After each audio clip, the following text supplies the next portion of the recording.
Oh, you're talking to the microphone? We're sitting here at the casting couch here. The Daxcast. Welcome back. 2024 here. Hold up, time out. You're calling this a casting couch. It's the Daxing couch. We're at the Dax pad today. The return of the Daxcast. I haven't done one in a bit here. I want to start doing a little bit more. So I tried to get good old Torture out here on the Daxcast last year. Yeah, but we ran into some major hiccups. Some hiccups, but that's okay. Tell me about UCW's new belt. No, wait. First I want to fast forward because you wanted to show the belt. Yes, I wanted to debut it right here on the podcast, on the Daxcast. He wants to show it on a podcast, but I do record it for video for Patreon. Well, you can see you big goob. I mean, you can get the actual, what's going on. Listen, if you want to see the UCW title, you better go to a show. Oh yeah. I mean, now we unveiled the new Universal Championship. It's almost 2.5 inches bigger. It's about 2.5 inches bigger. The main plate 2.5 inches. Yeah. 2.5. Okay, just make sure. 2.5. Hey, I measured it to make sure. Okay.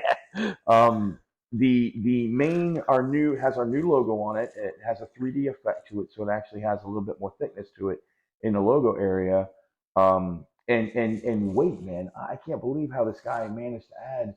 Jesus, it seems like almost 3 pounds to this belt.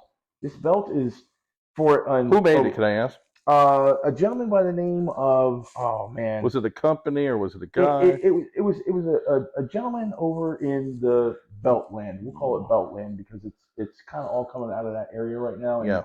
The Pakistan type. Yeah. So yeah, but India and all that kind of stuff. He's a good dude. I mean, he made my 2 UCW belts, and he actually threw in some NWA belts at a very, very reasonable rate. So I got the NWA United States belt with all 5, 1, 2, 3, 4, 6. Excuse me, because he got the NWA. So I mean, it's a good sized belt. He added that in there, and the NWA Ric Flair's replica, because I mean, I'm a belt collector. I love it. It's so good.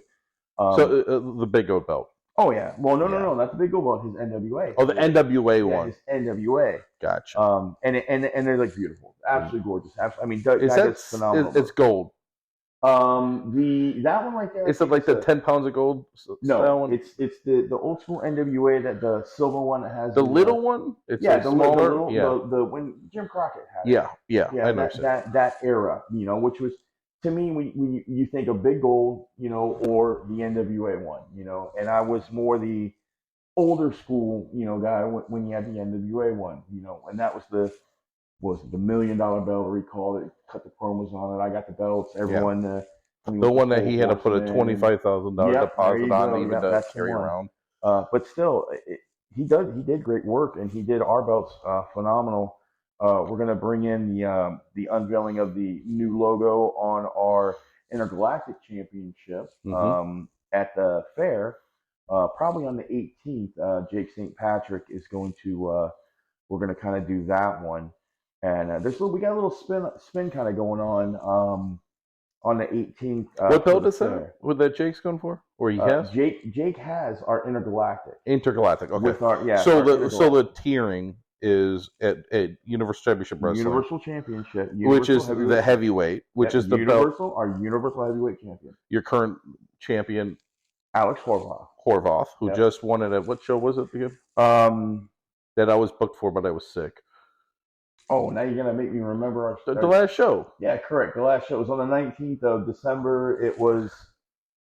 Oh man, I should really pay attention. Interstellar. Interstellar. Yeah, that's it. I'm sorry. I got between my normal shoot job, trying to remember all that stuff. Yeah. And then no, that's fine.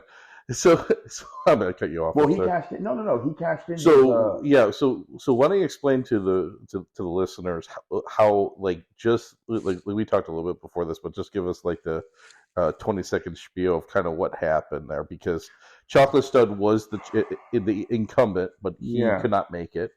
Yeah, some tragic things happened. Unfortunately, we were supposed to have a big four-way dance. Nick Abrams originally, Johnny Walker, Drago, and the Stud. Okay, and he was going to defend against all 4 people. Unfortunately, Nick had knee issues. Couldn't make it. Yeah. So our commissioner, Heather Davidoff, called in a two-time Universal Champion and former champion in Joey Osborne. Okay, so Joey said that he can go ahead and come in and make it. So we brought Joey in. Unfortunately, the day of the event, Chocolate Stud somehow got food poisoning. Couldn't make it. Ended up going to the hospital. He's okay. We checked in with him a couple of days later. So he couldn't make it. So it ended up being a 3-way dance. Drago versus Walker versus Osborne. Now, unfortunately, within the first 2 minutes of that match, Drago took a bad bump to the outside and had a hairline fracture in his right ankle. He's ended up going to have surgery. Oh, he had to get surgery. Yeah, he said he had to have surgery. It's going to be about 8 weeks out. Oh, man. He's not going to be back probably till late April, and that's even a question mark at this point. So unfortunately, Drago went out due to injury. That leaves the 2 guys in the ring. Now, Walker ended up beating Osborne and becoming the second 2-time Universal Champion. However, Horvath had run our Universal Rumble, and that gives a shot at any time against the Universal Champion. So Horvath had won that. And still had it. Cash-in opportunity. And exactly. So there was a 3-way dance. 3-way with dance. Johnny Walker, Osborne, and Drago. Yep. Drago got hurt during that, so that kind of knocked him out. Yep. And then it finished up and Johnny won. So he's celebrating. Horvath took advantage. Oh, within 45 seconds. Gotcha. Alex saw his opportunity. I mean, Walker and Osborne beat the pulp out of each other. Gotcha. Chairs and everything. They went crazy with it. And, it was a good match. But, hey, Alex had it. He brought the ref out, cashed it in. And, dude, instantaneously did the old school Jerry Lawler, hit him with the pile driver, rolled him up hardcore, 1, 2, 3. Your new champion, gotcha. Boom, ready to go. Gotcha. So Horvath is the new champion. He's a hot upstart rookie right now. Well, he was a rookie. He's probably in the second year now. Yeah, he's in his second year. I wrestled him last year. Was a hell of a match. He's a hell of a competitor. Now he's a hell of a champion. Can't wait to see what happens with him there. So that's your top belt. Mm-hmm. Then you got the sort of your mid-tier ICUS title style, which would be your Intergalactic, which Jake St. Patrick is the current champion. That's Jacob all trades, yes. And then you have tag titles? We don't have tag titles at this particular moment. We really don't have a tag division. Okay, so it's more singles. I'm about to say, I don't feel like there's been a lot of, like, if there's a tag, it would be kind of like throw guys together type of thing. But and then there's no girls or females. Yeah, we have no females. We've had a lot of issues with trying to get females. As much as we love booking females, right now there's a lot of ladies that just want ridiculous pricing. Yeah. And if you don't know a person that knows a person that puts a good in word for you, you're just asking for something extremely insane. And it's going to sound crazy. It's almost that our particular fan base, not the management team, again, team of 5+ people, mm-hmm.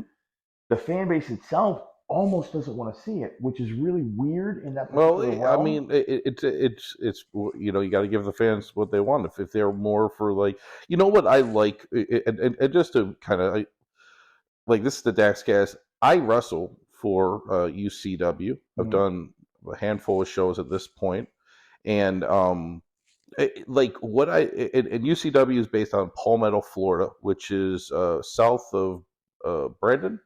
I guess it's like it's between Brandon, Florida, and Bradenton. Yeah, it's kind of down in Sarasota, like right in Manatee County, right over the Skyway Bridge. Just over the Skyway Bridge. So if you drew a circle, Ellington area, Ellington, like the Ellington Mall. Like if you drew a circle around the bay, it would be at like 5:00.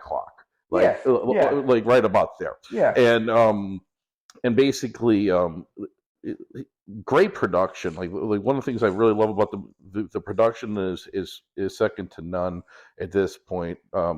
Like y'all got a great team. You guys are how many years? Are you about 2 years in? 2 years. Our 2 years was in October. October's our anniversary time. We're working on our second year, going into what is the beginning of what will be our third year in business. And the production aspect. I mean, I'm very glad you brought that up. One of the biggest principles that we have at UCW Universal is we want you to be a character driven Yeah, person. yeah, Character is the basis of everything. If you don't have a good character, if you don't have a good, what is it, gimmick, it's, you got one guy with a bunch of muscles that can flex. How many times have you seen yeah. that? Chris Masters, Lex Luger, goes back and back and back. But it's the people that hang on to that character, that work that character. Fire breathing monster, torture myself. You got the big hoss thing. You got your size, you got your strength, and you show it, and you let the The, crowd know. you know what I tell a lot of people. And I kind of I like UCW. One of the, like, obviously I know you guys, and like we go way back, but the thing I like about the product is I'd say it's like wrestling in 1994. Yeah. And Oh it's yeah. like American Gladiators. Like that's what it feels like to me. Like it's like this big, there's huge rah rah. Like like always a good. Heather does a great job pumping up the crowd. It's very much like that era of it. Which to me, I wish I was wrestling during that time, because with my size and look, I think I would do better in that era of wrestling, just because that's how things were for us big guys. Like it catered more to us. If me and you were wrestling back then, there would be no natural disasters. It Yeah. would be us. Yeah, I mean, Between me and you, at you, what, 6'5"? yeah.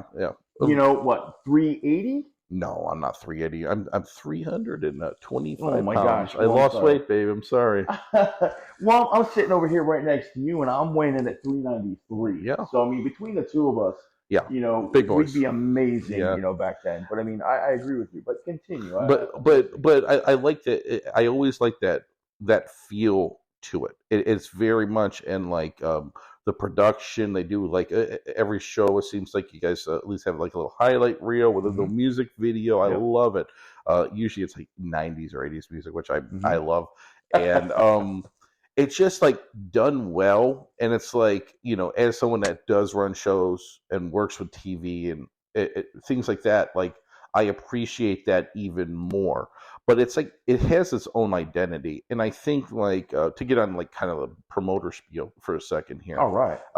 Like I feel like you guys, like if you have a product, and your product is wrestling or entertainment, there's sort of like on the indies, there's two style companies for the most part.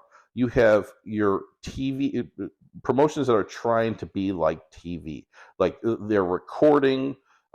They have video, they have audio, they have commentary, they have all those things to kind of build a package. It might not be live, so the ones that get a little further along might have like live streaming and all that kind of stuff. But you guys actually produce. It's produced wrestling, okay? But and then you have spot shows, which are like local promotions. You might be running a spot show for like you guys are doing the fair, which we'll get into momentarily. But like fair shows, bought shows for marketing or what have you. Like you have those style shows, or just like they run local every month or every 2 months or whatever, and they just do the show. They're making money off the gate. They're paying the boys and the ladies in the back. And there's that style. Like but like as someone that does the video and does all the audio and does all that stuff in post production, I appreciate that more, and I prefer to wrestle for places that are like that, because when it push comes to shove, when it comes down to it, in 10 years, I won't be wrestling anymore. Maybe in 5 years or 3 years. I never know. Your next match could be your last. You never know. But like, I know that if I wrestle at a UCW, if I wrestle at Tampa Bay Pro, if I wrestle at MLW, that match will live on. You know what I mean? Like my work has been documented. Yeah. Oh yeah. And like not just documented like I cage match and he won this match or whatever, but it's like documented. Like you could watch it. My kids in 20 years could watch my almost every match I've ever had, because even if the company is doing, at least I have my phone app or my phone videos or whatever. But to have actually something produced, which is important, because like honestly, in 20 years, I mean, maybe UCW's around, maybe Tampa Bay Pro's around, but maybe not. And but they could go back. People won't know the difference from a company from 15 years ago, 20 years ago, how big they were in compared to some other company from 15 years ago. Oh, yeah. So at least your stuff is documented, and it's going to go down in history, because like a guy, Bob Cook, right? Oh yeah, the cooker. If you people don't know Bob Cook, you guys need to research. The best puncher in the business, and he's a pro wrestler, but he also was sort of like he documented everything, all his matches and everything he ever had, and even matches.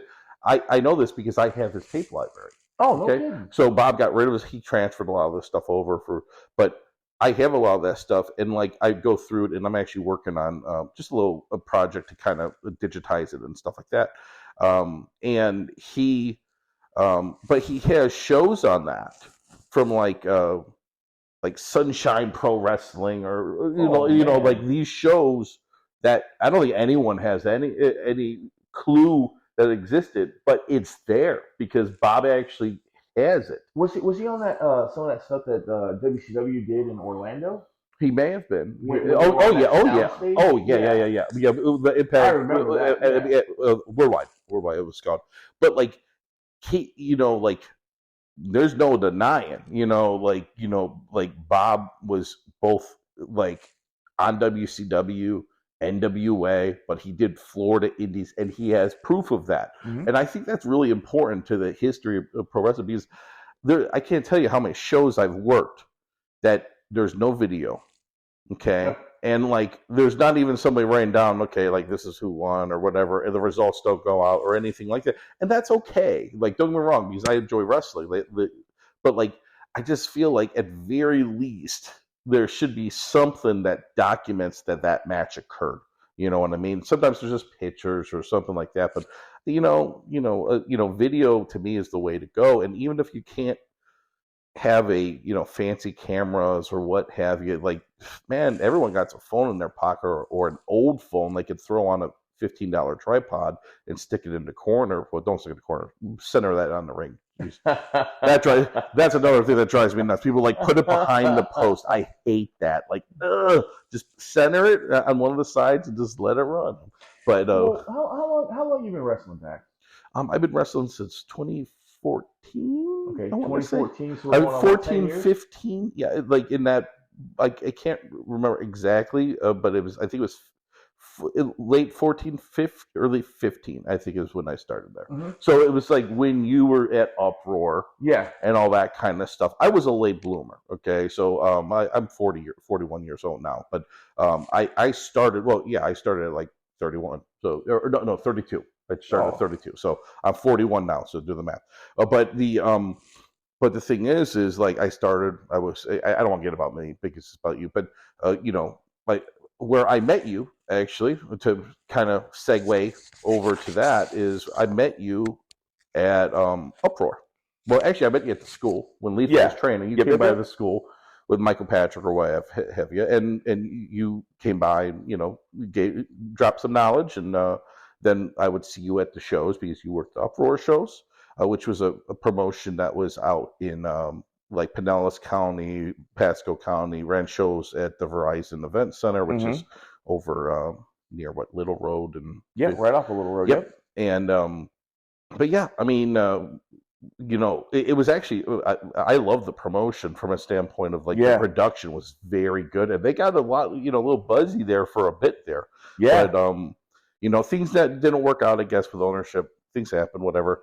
But that's where I first encountered you, and I remember seeing dude, I thought your freaking gimmick was so freaking cool with the fire, and you coming out, and I thought the place was going to catch on fire because you blew like the fireball, and the ceilings at the Verizon event center was inside, like drop ceiling. Yep. I was like, shit, dude, I could like catch on fire.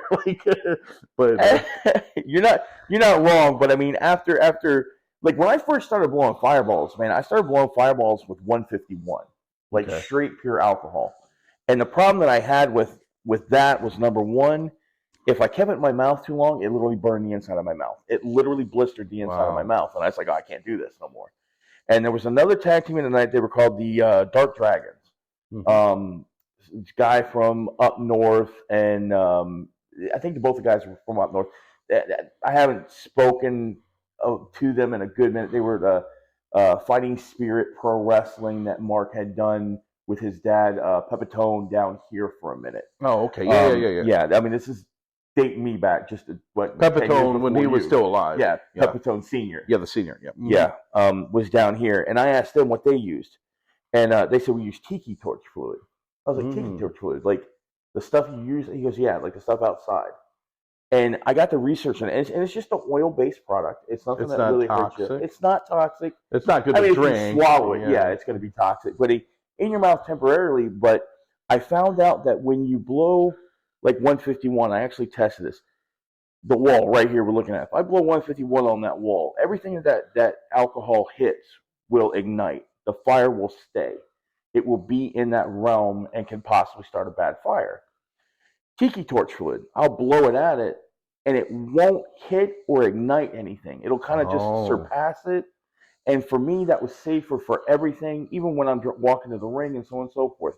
Yes, unfortunately, there's been times I've swallowed a little bit, drink a lot of milk, make sure you're squared away. You get a little bit of the, natural excavation areas in a couple days. But, overall, you're still pretty good. And especially when, you're blowing fireballs.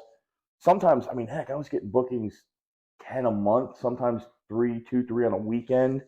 The only one I found out though with blowing the fireballs and tiki torch fluid is you can't blow multiples. We were doing first, I think it was First Pro down in Miami area. Mm-hmm. And there was a guy down there, and he says, we want you to blow a couple fireballs. We're going to do some video shots for television. I said, okay. Blew a fireball. No issues. Right. Blow it again and say, come check us out at blah, blah, blah, blah. Okay, cool. Blew the second one. On the third one I blew, the excess that had gotten collected in my beard a little bit ignited. And I had a little bit of a fire right there on my chin on camera. Blew the fireball, had to put my face out right before I said the line. And the guy on the back of the camera, his face is just wide open mouth looking at me like wide-eyed. I got done. I was like, okay, can I stop right now? Am I good? He goes, oh yeah, you're good. Trust me, you're fine. So you can't blow multiple fireballs with it, but I mean, for the initial deal, it's actually a very safe for me. I mean, other people might do it, but I mean, let's see someone else blow fireballs and see what they do. Yeah, I mean, I think you definitely have the best fireball I've seen on the scene. Even like when you blow the fireball, it's big. Like you have like a big ass fireball. Like if you look at like Ricky the Dragon Steamboat, like when he blew it was just a little puff. Yeah, you know what I mean. And I'm sure that was probably alcohol. Like I bet he was blowing alcohol when he did it, the 151 or something like that. He still wants it. There's in the Ringling Brothers and Barnum and Bailey Circus. I was talking to a guy down there, and he says for circus performers and stuff like that, they have a completely different product that is flammable without having like alcohol in it, which I'm like, that's weird to me, but it's very expensive. Oh, very expensive. And I said, dude, I can't be spending. Yeah, you can't be doing that 10 couple times $100. Yeah, $200 for a pint little 16. I was like, dude, I can't be doing that. Yeah. So I went with that stuff. But in that aspect, he might have that. But again, they had the money, they had the backing. Yeah. When you're backed by a guy like that with McMahon, you really can't exactly go, no, I'm not going to do that.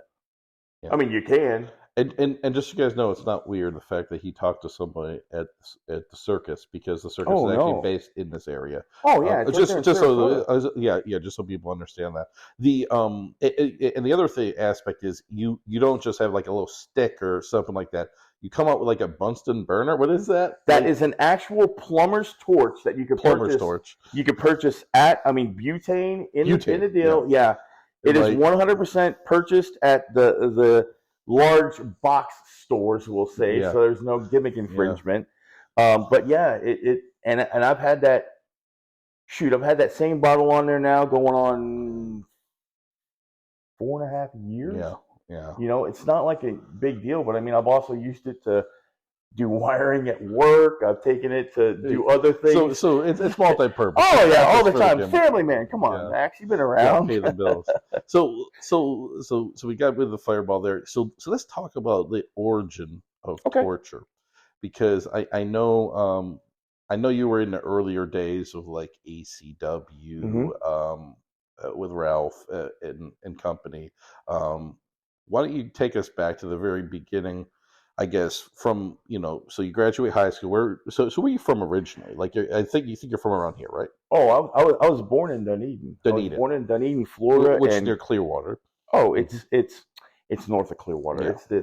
It's the Irish, Southern Irish, I guess, capital of this particular area. My tag team partner, the Maverick Chris Galloway, is also from Dunedin. Oh yeah, I was born in Dunedin at a place called Meese Hospital. Right there off of Fort Harrison in Clearwater area. Grew up basically my entire life right here in St. Pete.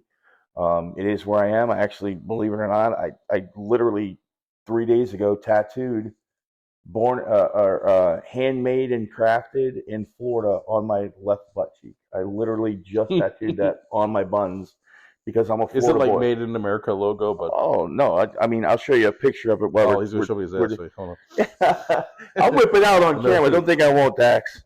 But I mean it's still, I mean it's what I am. There we go. Right there. Me here. It's kind of like so it's like a circle with a line through it, Florida handcrafted, made locally. Nice. Oh yeah. So you grew up there. You play football, any kind of sports? I played football in high school. I played 2 years in high school, my freshman and sophomore year. And you played the line? Oh yeah, played O-line, defensive line. I played like 4-string linebacker. I was basically there if they knew they were going to run it or try and get like them little short yardage situations. They put me in the 7 gap or 8 gap, right there next to the nose tackle, just to keep that front line deal. But I did that throughout high school. I tried getting into wrestling at the time. Now they don't have it. At that time, they had a weight limit gap of like 300 pounds. Yeah. I was right at like 300 pounds for wrestling? Like 300 pounds for amateur wrestling. Yeah, for amateur high school wrestling. Yeah, high school wrestling. They had a weight cap at like 300.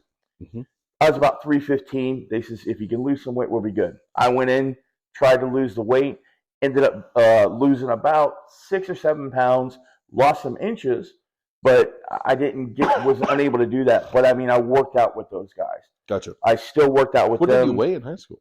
I was right around 315. Really? Just right around 300 is where I kind of always stayed, which didn't really bother me. Yeah. Being a big guy, period, and it's just kind of like, I look at normal people and it's like, oh, you're a big guy. I'm like, oh, it's just me. It's just but my body's settled at that, So it never really bothered me as far as that. But I mean, I trained with them in the back, got a lot of collegiate style, high school style wrestling. Went through all that, graduated from Northeast High in '98, and kind of got into trying to go into the military. Try to get in the Army. It's probably hard at 315 pounds. Immediately, I was too big. My neck's too big. You got to be like probably 180 pounds. They wanted some, and don't get me wrong, for the military, I get it. But in the same aspect, it's not like I couldn't run their mile in the required thing. It's not like the only thing I couldn't do was the pull-ups. The only Yeah. thing at that time, I couldn't do a pull-up to save my life. You give me $1,000, you got to do 5 pull-ups. Well, you can keep the $1,000 because it wasn't happening. Yeah. Just couldn't do it. Tried to go on every armed forces, didn't make it, and ended up getting with this very nice, sweet girl. We ended up having my first son. So I said, all right, family man it is. Started a career, worked multiple different jobs. How old are you at that point? At that time, when I started my family, I was 19. When you had a kid? 19. 19, wow. Yeah, okay. I was 19. So this is 99? 99, October 99. Mm-hmm. My oldest son was born. 19, I turned 20 March of 2000. Wow. Is when I had my turned 20 years old for that one. Me and her, unfortunately, didn't work out. Not really a negative thing, but stay in contact with him. I'm still in contact with him. He lives up in Tennessee. Mm-hmm. He got married to his beautiful wife, and I have a 4.5-year-old granddaughter now. Oh, nice. She's absolutely beautiful as can be. Shortly after I ended up getting separated from her, my next door neighbor, a gentleman by the name of Devin Nash, the guy, if anyone remembers back in WCW days when Kevin Nash and Macho Man were feuding, mm-hmm. the Kevin Nash lookalike guy was Devin Nash. Gotcha. He was my neighbor. Okay, so he was in the biz. Yeah, he was in the biz. He was my neighbor. He bought or had gone in at the time. He owned a gym down here called the Pumping Station, which was a very popular thing. I've heard of that. Yeah. Tampa Bay Storm actually used to practice there a lot. He used to go to a lot of the Storm games. A lot of Storm people used to come in there. And he went in with, I guess, I don't know 100% how the hierarchy went, but him and Ron Mimi ended up buying the Bushwhacker School out there up of 66th Street. That was right there behind the Army Navy store. Mm-hmm. And they had started IPW, Independent Pro Wrestling. And I had kind of talked to him. He was getting out of his Mercedes-Benz, and he was limping. And I was like, Dave, it's an older gentleman like yourself, because he was in his late 30s, early 40s. Mm-hmm. I said, what the heck did you do? He goes, oh, yeah, I took a bump wrong on the outside. And I'm going, bump? What are you outside? What are you? He's like, oh, I didn't tell you. I bought a wrestling school. I was like, whoa, wait a minute. What are you talking about? So I talked to him about pricing, what it was to get started. Me and him worked out a deal. He talked to Ron with it. And I did the quintessential, literally started going in, cleaned up the WrestlePlex at the time, got everything cleaned up, set up for the shows, did the same old stuff that it does now to get through it. I started. So Ron, because Ron, I know Ron well as well. He had IPW. He had IPW. That ran. Talk about what year were we at? 2001. It's post ECW. Oh yeah, it's post original ECW. Yeah, post original ECW. Because that was IPW was a little bit more hardcore, extreme style. For the most part, what would you say? Oh, it did, dude. IPW was IPW hardcore wrestling. It was hardcore. It was literally IPW, Independent Pro Wrestling, hardcore wrestling. Yeah. One of their, can you cuss on these things? Yeah. Their motto was "We fuck shit up."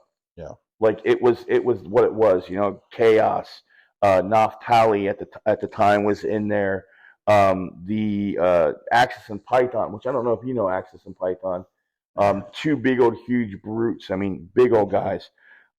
Siege Aki, another guy that was in that, are all guys that I was looking at. I actually went to high school with Naftali when he was known by his street legal name, which we'll keep, but Naf and me went back to high school, and we kind of discussed it, and I started training with them. I'd say probably late 01, early 02 era is when they were kind of starting, and they didn't really have like a home just yet. It was kind of like we have it set up over here in this vicinity, and then they moved into the WrestlePlex, which is right over there next to the post office up at 38th Avenue, in St. Pete. Yeah, right across from there's like a little elementary school that was built while it was there. They built it right across the way. Who was the trainer? The trainer was Jeff Bradley. Jeff Bradley. Okay. And SEAL, Navy SEAL. Okay, yeah, that's what I thought it was SEAL. R.I.P. SEAL. We still love you, buddy. They were the trainers at that time, and that was when Jake and Jesse Gemini, Mike and Todd Shane, were still kind of undiscovered at that time. So they had Mike and Todd Shane were kind of popping in and out. A very younger, great dudes, by the way. Oh yeah, great guys. Bruce Santee. Family man. Yeah, I was Bruce Santee was Marquis Bruce Santee. Yep. Yeah. He was in there. That's when a lot of guys, which you may not know out there on the podcast world, Mark Zout, Bolas Azulis, which became Vince Lewis later on, James Morrison, James Hendricks, a guy named Billy Fives. Yeah, Billy Fives was there. They had 3 or 4 guys. Bobby Rogers, I think, was another gentleman that he was down in the Miami area that was up here. CM Punk actually came through IPW. A lot of guys, which I didn't even realize. Was Buck training there? Buck Quartermain was he there before? Or he was training a little before. He was beforehand, yeah. Because Buck would tell me, he was like, like he would be like, yeah, man, I trained for about 6 weeks, and then I was wrestling for and you know how Buck is. He's like a machine, his workouts and stuff. Buck was there. Lex Lovett was there. Scoot Andrews was there. Was Scott Steve Madison? Moose Madison was there. No, dude, he is now I think he's a lieutenant with the fire department over there in St. Pete. Yeah. We had an accident out there on the bridge, and I was like, Moose, what? He's, hey, bud, I'm kind of working. I was like, hey, no problem, It's just kind of later, like, I know that guy. Yeah, he's a great dude. Too. Oh, dude, great and a hell of, he's like, like when you talk about work rate wrestlers, like him and Buck are like those guys are like, and Lex. And Lex. What was his name? I forgot the guy. He looks like a patriot style. Like he wears like American patriotic type. Peterson? Freedom. Freedom Iron. Mike Sullivan, like all those guys. Wow, dude, that was when I got into training and stuff at that time. Sullivan had just gotten out of that Freedom Rider thing, and became Mike Sullivan at the time. But that was where I started to learn from that era, that time frame, and to watch both aspects of it, the hardcore, but also the mat wrestling that happened with Andrews and Madison and Scoot was there too? Yeah. He was in your generation? Yeah. Well, he was, I was doing the security and stuff like that, watching those guys. Okay, so he was a little further ahead. Yeah, he was ahead of me by 4 or 5 years. Yeah. Maybe even more Scoot than Andrews, that. If you guys are listeners, incredible talent. Oh, the Black Nature Boy. The Black Nature Boy. He actually had a hand in, like he would come out when we were training after Uproar closed. We were training with at Tony Storm's deal with Frank Reyes and all that, and Scoot would come over and work out with us. And it was so great rolling around with him, and and I was just a little pup at that point as far as wrestling wise. His mind in the business. But like that whole generation is like there's such a physicality like from a athleticism is so important. And like, because like all those guys can just go, and like there's like they're machines, like and like hour-long matches, no issues whatsoever. And like they know how to work like work from a standpoint of working the crowd, and the Gaga aspect to all of that. So from a fan service perspective, they give that back too. They draw you in. Yes. Like they draw you in, and you are now capitalized in what's going on. But all those guys like Mike Sullivan, Scoot, Lex, all those guys are they're cut from the same cloth, so to speak, and just machines. I mean, Ron and company down there, they definitely did you guys well. You know what I mean? And Oh. and everyone, but everyone still had like their own kind of character and things like that. And most all of them did some sort of TV in some sort of light, you know. And but yeah, that's crazy. So how was it training with Navy SEAL? Because he comes off like I never I think I may have met CO in passing before he passed away, maybe at one of the Legends luncheons, or he would show up to a show. I'm like, who's that dude? Like, oh yeah, yeah. But like, how was he as a trainer? Like, as far as like, was he like super strict boot camp style trainer, or was he kind of more laid back? Guys, I'm just gonna show you how to wrestle. You guys work on your own type of thing. Or? He was. That's a great question. Because there's so much different ways people train. Now I'm thinking back, he had his moments. You know, you had your moments where if he was in the ring, like anytime anyone was in the ring, a veteran was in the ring. You know, and a veteran, you know, I've been working 20 plus years. If a guy's been doing this 26 years, gets in the ring, you shut your mouth and you pay attention. Period. Yeah. You know, that was the biggest one. They're showing you something. You need to learn what they're teaching. They're giving you the opportunity of your knowledge base expanding. You know, but Leroy Seal was he was. I would say he's more, you know, by the book kind of situation. All right, we're gonna do rolls. Like we came in one day, we were learning how to do front bumps, just a front flip bump. You know, we were having issues. He said, all right, everybody come to class tomorrow with 2 broom handles. You can get them at Home Depot. You can get them at wherever. Just 2 broom handles. You can even bring them from the brooms in your house. I don't care. 2 broom handles. The little handles you do with the push brooms. And we came in. He goes, all right. And he'd come in, and you got in line. We got everyone around the ring, and he would hand him the stick. He'd hold that stick up. He's like, all right, front bump. Don't touch my stick. Jeez. What? Just check the time. Was it too late? Sorry, no, we're fine. No, we're fine. You sound louder in here, but it's. I apologize. He'd hold that stick out and he'd go, all right, front bump, don't touch my stick. You know, we get through, bigger guy gets up. You know, I think I was the 4th one that missed it. You jumped at his stick, he's all right, sorry, turn around. Crack, there goes the stick. He goes, you got another one, get back in line. You know, and that's just what it was like, all right, cool. You know, we get done, we train. He goes, all right. He goes, at the corner, what was it? There was a little store at the corner. He goes, all right. He goes, I need a pack of gum. He goes, all right, go get me a pack of gum. And we have to run down there and get him a pack of gum. Buy him a pack of gum, come back. Here you go, here's a pack of gum. You know, just so he knew that we ran down there. Just so he knew that we did the deal. Not in a negative way. From a cardio standpoint. Oh, yeah, cardio standpoint. Yeah. And that's what it was. Yeah. You know, but I mean, it was great. There's stuff that even today that, you know, he's instilled in you without even realizing it. You know, the respect factor of who you are, the area you work in, where you came from, that you know, all the respect, everyone that's gone in there, wiping your feet. That was a big one. He used to watch people, you know, first or second match in, he'd get in, he goes, kid, you did good, you did great. He goes, you didn't wipe your feet. He goes, why didn't you wipe your feet? I thought I taught you better than that. Yeah. You know, and it's like literally, it was like that uncle that you didn't want to let down, you know. But at the same time, though, he'd get in there and he'd bust you.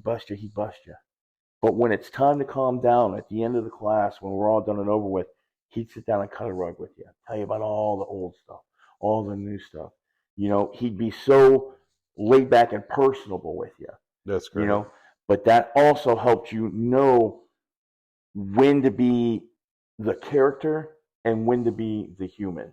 Yeah. You know, you knew when to turn that off in certain aspects. You know, I mean, even when you're a bad guy, you know, you got a kid that loves you and for whatever reason, you turn it off. You're there for the kids. If it wasn't for them, you wouldn't be anything. Yeah. Even now, I'm going up through it. People that, you know, oh, I watched you wrestle him back. And I'm like, dude, that was 15 years ago.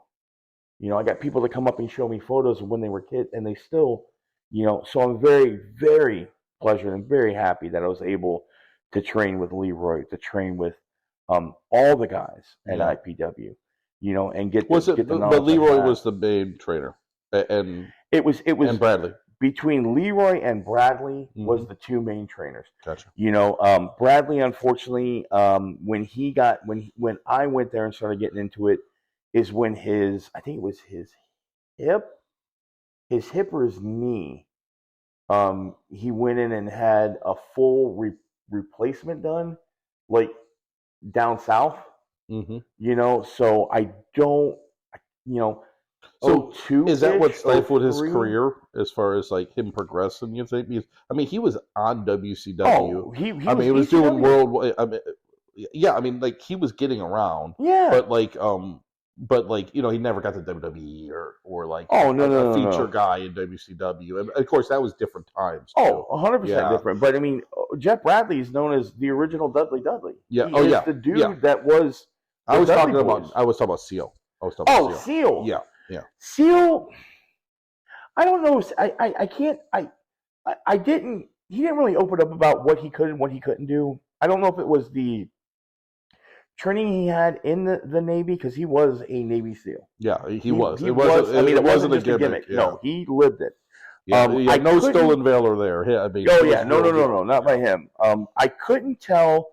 I want to say it was more so a family situation, and he was having fun doing it. Yeah. But he always had, as far as Seal went, his knee, one of his knees, and you can always watch in his later stuff and in IPW and afterwards, when he was getting up, he kept that one leg always kind of straight. So I don't know if he had the bad wheel that just kind of inhibited him, or if it was one of the family thing that he just was happy. He was just happy with what he was doing. Just being happy with what he's doing, which was great for us. How long did the IPW school last? Like, how many generations of guys came out of there?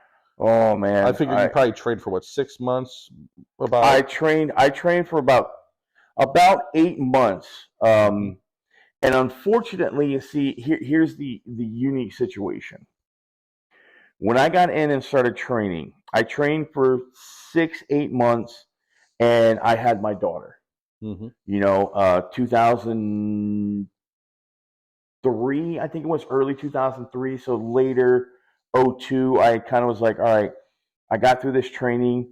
Let me go have my daughter, take a couple months to kind of relax a little bit, and then come back. Well, when I came back, very shortly after I came back and started to knock the rust off the training, they ended up closing. So it took a little bit of mid 2003, April, June or July, I'd say ish in 03. Unfortunately, they had to close. And at that time, I think it was Joe Price, which was NWA Florida, that he tried to get off the in the market. Him and Ron had kind of created a merger in that, and he was trying to. Joe Price was kind of,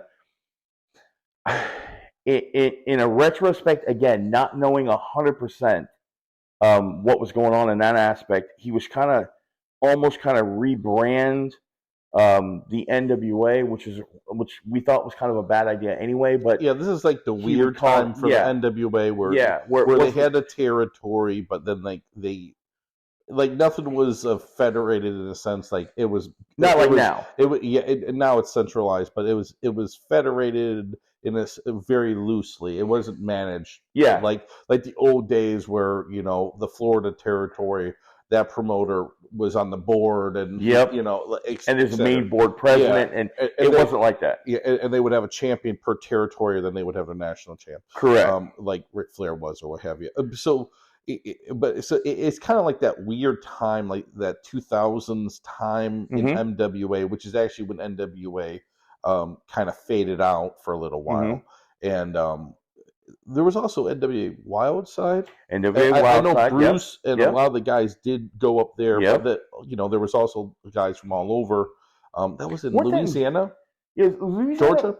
I thought it was Georgia. I thought it was Atlanta, Georgia, because Nimi was doing commentating for them for a while, and they had a lot of the early Ring of Honor guys, like a lot of early Ring of Honor, like Delirious and Delirious. What a great dude! Yeah, I mean, like a ton of great. But if you, I think the Briscoes, I think were there as well. So I mean, like I'm talking Jay and Mark, but they but they had a real hot promotion at the time. But like Mm-hmm. at that time when you broke in, did you know any you were obviously a pro wrestling fan, Mm-hmm. Oh, WWE, I'm huge. assuming. I mean, it Yeah. was at 2000 time, like that was huge. I mean, that was Mm-hmm. when I was like, just entrenched into it.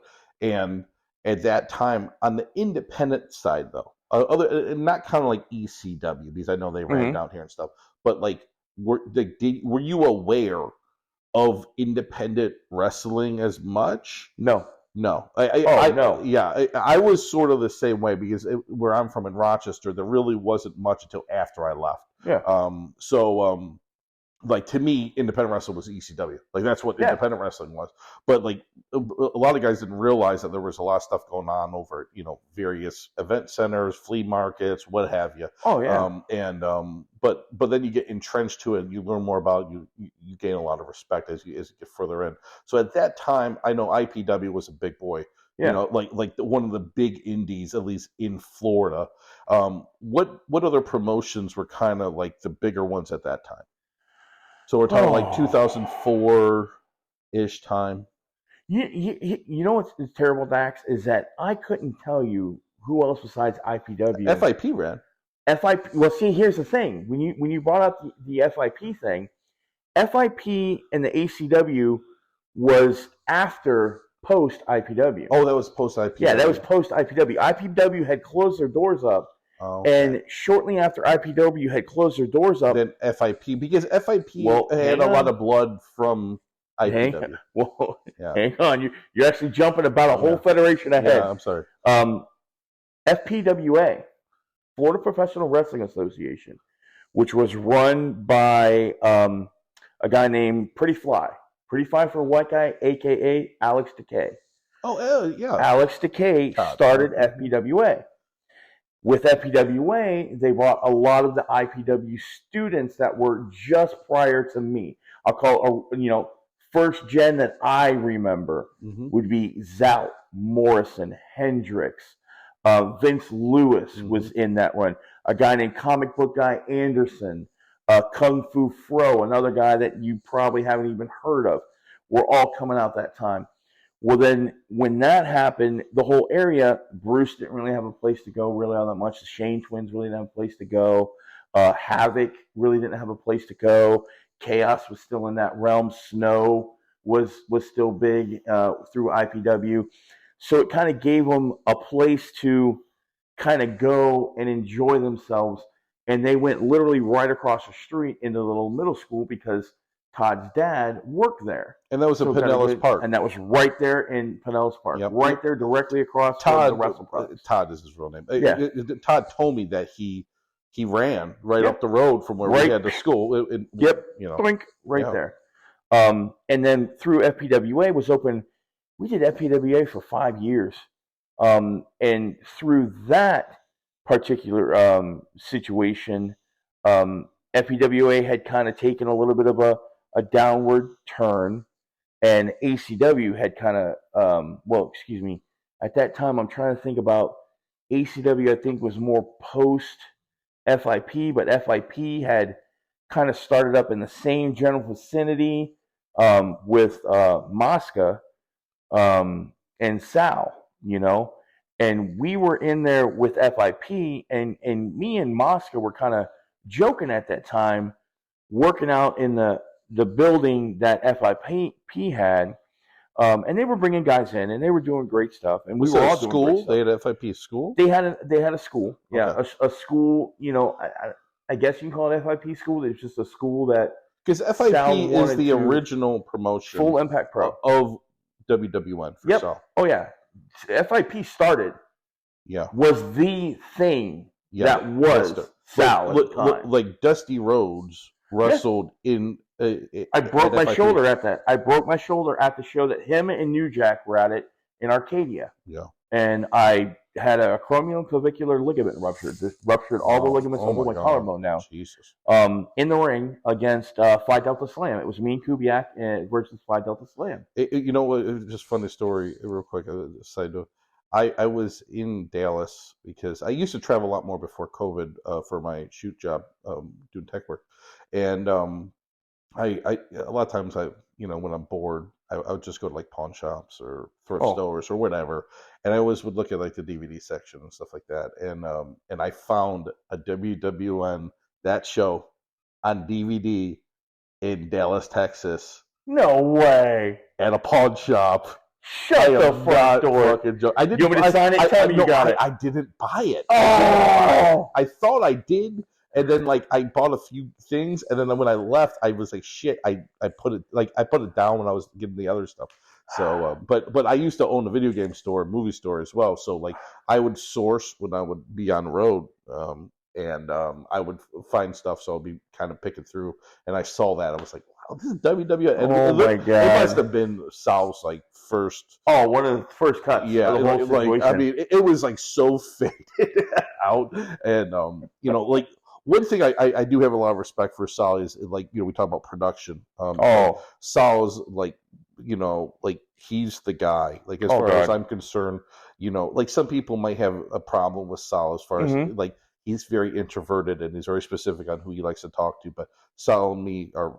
I've always had a lot of respect for him, and he's always treated me with a lot of respect. And I think that's because he sees how much hard work I put in too. Oh yeah. And I see that in him. So, but he does a great job with his production, and like I've learned so much from him. I mean, that's where I learned from. So from a production standpoint, him and Heath and all those guys. But going back to Rewind, 2004, 5, like your first years. Well, actually, what was your first match? Like public match? My first public match was. Can you remember? Well, when I first broke into it. My first actual, we were known as IPW had started out. A guy named Aaron Royal had started kind of like a little second deal that was and it sounds goofy. It was almost like a making fun of wrestling kind of situation. It was called Southern. I think it was Southern Extreme Wrestling. Sex. It was That's funny. Sex. Southern Extreme Wrestling, and I think I have seen something like oh my gosh, on YouTube or something on this. I portrayed a character known as the Messenger. The Messenger. Okay. I had a blue demon style Mexican mask, a frilly, fruffly Mozart style shirt with the little frills on it, had the little cuff, shirt, and literally a Mozart style wig. And I would come out and like a white wig? No, like a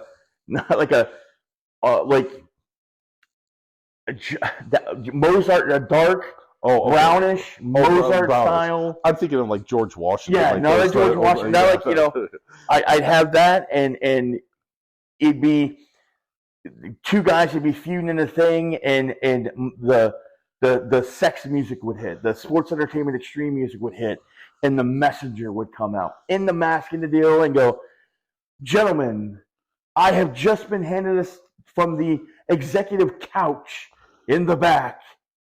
And our commissioner states that it will not be just you versus him in this match. It will be you versus him with this other guy as a special," and just throw these elaborate things on there. And they're getting kicked off, and they're throwing stuff like, whoa, guys. Don't blame me. I'm just the Messenger. Oh, jeez. And that was my moniker. So, and then you wrestled. In that, that was my first time ever in front of anyone. Like TV or not TV, in anything. Show capacity. Yeah. Now, the first time I actually wrestled was at PWA. Mm-hmm. At PWA, I was I'm sorry. Let me back up. I apologize. First time I wrestled was when I got my name with FIP. I was working with Sal at the time. Mm-hmm. And me and a gentleman by the name of LeDuc Jakes. Mm-hmm. He had been around for a good minute. We were known as a tag team known as the Horde, HOARD. Mm-hmm. And I was going through all these sorts of things. It's like, what can I do? What can I do? What can I do? And Sal had kind of said something, we can call you like Boneyard Billy and some really unique things. And I was like, man, that's just crazy. I said, well, the Horde, I said, isn't the Horde have like a bunch of, insane, crazy stuff? And it's just kind of like gloom and doom and like torture. And I went, torture? I said, wait a minute. I was like, that sounds, I said, why don't I call myself torture? And then I knew I could kind of do the fireball because I had been doing it at parties and stuff. And I said, well, instead of being, Toucher,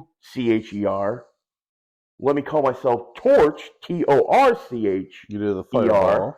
And the fireball, and boom, I was Torture. Are you the first Torture? I am the only Torture. The only Torture. Yeah. It's such a good name. Oh, yeah. I love it. Like, and who you like, who you remind me of? I don't know why. Bam Bam.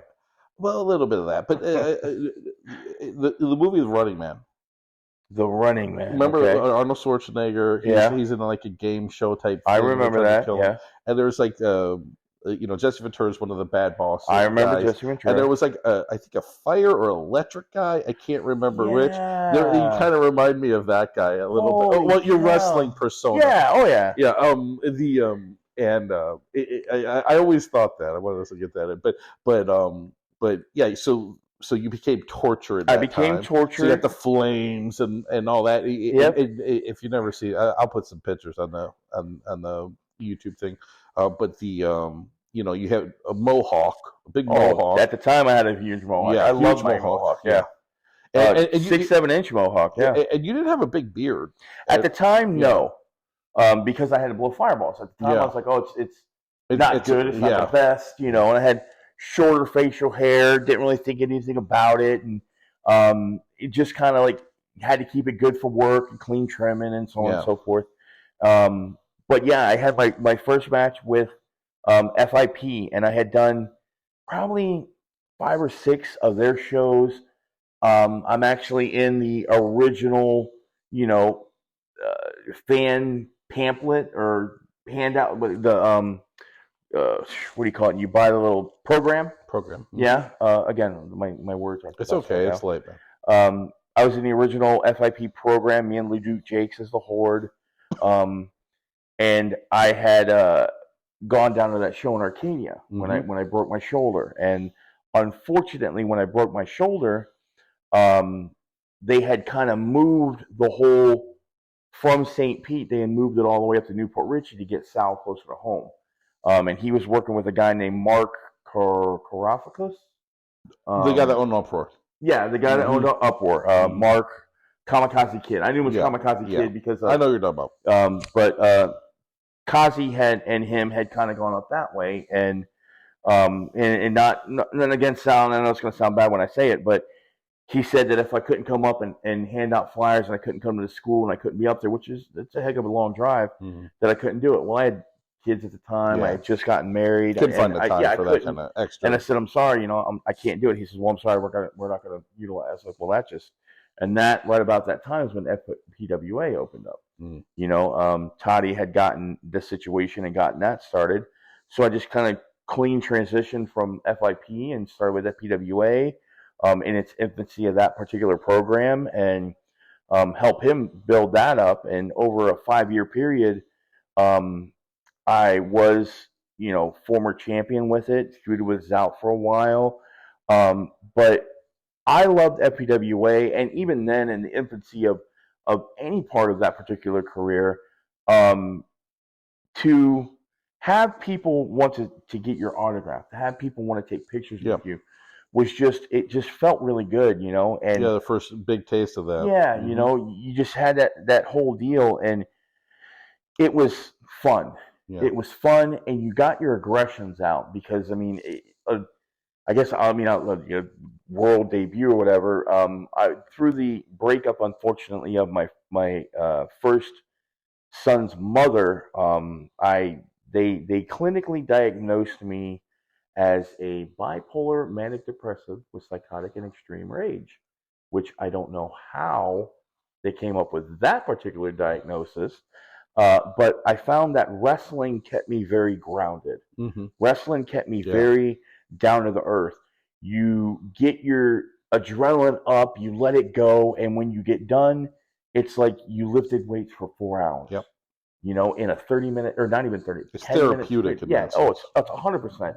If it wouldn't have been for wrestling, I don't know where I would have been, because it helped me really center myself in everything. And I know it's really hard. A lot of people say that, but I mean, it's legit 100%. Yeah, you were going through a lot. You had ex-wife. Oh yeah, she's your baby mama, ex-girlfriend, baby mama, freshly married. Yeah. At this point now, I had my third kid. Mm-hmm. You know, it was 2003, 2004. And this is also like post 9/11. Oh, so like everything's crazy, and then wars happening. Oh, it was just insane to the next level. But it kept me very, Division I Pro Wrestling. That's another one that was done. I'm sorry, it just popped into my head. Division it was D1PW. So yeah, it kept me very centered, and I stayed with full FPWA for a good 5 years. I think we had 5 years. Really, you read that long? Yeah, I've seen quite a bit. He has a YouTube channel, and I've seen quite a bit. I mean, it's older footage, obviously. Dude, that time. And I'll tell you what, I know a lot of people like you do a lot of video on your stuff. I know Universal's doing a lot of stuff. WWN has a lot of stuff. Dave Coco. Coco Sports. Coco Sports, by far. Him and Big James were a lot of stuff that... James that runs in Brooksville here. Richards? Yeah, that's James him. Legend. Yeah, James Legend. Yeah. Well, now he's not so Big James, but back then he was Big James. Before unfortunately, he's out. And what? It sounds terrible. Somebody asked me that. What's the name of his organization? I don't know. It's escaping me right now for some reason. I know. Like I'll pop it. Bite my darn tongue. But him and Coco. He runs up at the rate or the. God dang it! Yes, that's it. I'm glad we're both looking at each other going. It's literally right up the road from me, like 20 minutes up the road. Literally just around the corner over here at Leadfoot City. Leadfoot City. Yeah. But the wrestling, I can't remember the promotion off the top of my head. I'm sorry, James. We're gonna go stand in the corner and think about our lives, James. I apologize. I'm sorry. We're old. And we got too many chairs smashed in our head. So you started out. I mean, you had a good run with FPWA. FPWA. And let me ask: was it you went like was it like you just stay at this promotion and you can't work any other promotion in the area at that time? Was that kind of like how it was, or was it like you guys just wrestle where the fuck you want type of thing? Yes, it was. Yeah, it's nowhere near what it is right now. Nothing against MLW, nothing against any of these other organizations. At that time, you worked as much as you can work wherever you can work. Yeah. That's when you'd be in FPWA. You'd go with through FIP talking with Mosca is when we had jokingly talked about ACW. Mm-hmm. It was American Combat Wrestling, I think is what he had originally started it up. And I was down here in FEWA, and I get a call from Mosca. He's like, you ain't gonna believe this, man. I go, what do you mean you ain't gonna believe this? He goes, dude, I did it. I go, you did what? I said, you got divorced, you bought a Corvette, you got a kid, you went to China? He goes, no, we're starting ACW. And I was like, what? What do you mean you're starting ACW? He goes, oh yeah, we're starting ACW. And they ended up getting in Bourbon Street, the bar and stuff up there. Mm-hmm. And when they got in that bar and ACW started, it was literally like All-Star Wrestling. Yeah, there was Don Vinny and all them ran All-Star, which was at Gasoline Alley. Gasoline Alley, yeah. Yeah, I talked about that actually on the podcast before that. There was sort of that, and this is also the time where you had Kern was bringing the WWE guys. Yeah, that's when FC Florida Championship was going. Yeah, and he was bringing them over like Sheamus and Rollins and all those guys would come over and they would get their rep count up over at Bourbon Street. 100%. And towards the tail end, towards the tail end. But before that, it was like a little and big huge things that made Bourbon Street was Eddie Torres, Damian Angel, Merc, Sideshow, Merc, Mosca was a big part of all that fun stuff. Snow was part of it in the beginning and kind of tapered off. He, I don't want to say he got hurt, but I can't remember. He kind of stepped away. But Snow was in there for a period. I got in there for a good minute and was really enjoying the heck out of myself. And it was almost like the good old boys locker room. Mm-hmm. You know, we all respected each other for the most part. You had a couple of unique situations and bad times, but everyone squashed it really quick and it was good. But they bring in new talent on a constant basis, you know, and it was really good. And then Keith got in and found out how good and how well off it can do. Mm-hmm. And then ACW took off from there. Yeah. When that kind of happened, I sort of kind of stepped away a little bit and I was there in the beginning, but I didn't really run and go with it in the overall because it was kind of far away, you know. Yeah. And my job got really kind of chaotic, the shoot job aspect of it. But I've done a lot of things with a lot of different people. Some great, some unique, some stuff, but I just had fun with everything that I did and anybody that I worked with, you know. And I think that's you're 20 years in now. You're over 20. Yeah, I'm 20. Or 2024 now, so. Yeah, my daughter is 20. We had her in 23. I trained, like 02, I think is so when like I started. 21 so, years, yeah. 22 years being working wise, but then, you know, a year plus and, you know. Yeah, a few hiatuses and things. But I mean, it's still been such a blast. I mean, that's awesome, man. How from contrasting, obviously when you first got in, hardcore was like the big thing, and it wasn't quite called death match as much. I think that was more of even a niche within that, but like hardcore was the big thing at that time, tailing off the ECW area because it was all running off because like when ECW closed, or got bought, whatever you want to say, it got acquired. Then you kind of like in the north, MLW kind of took the north, or like Philly, that crowd over for a bit, and then Ron was doing some stuff with IPW, and he would bring some ECW guys down, but MLW also, ECW would run like some in Florida. Back in the day, they used to run in Florida, so there was a lot of little pockets of like different hardcore wrestling, semi-mainstream promotions that were going. Yeah. And because like New Jack, for example, he would go and work. I can't remember if it was FIP or IPW. It may have been both. He was CM Punk did IPW. Samoa Joe did, I believe, FIP. Jamo did FIP, yeah. And Bryan Danielson did FIP. Yeah, Brian did. Like, so like there was a lot of like talent that was coming through.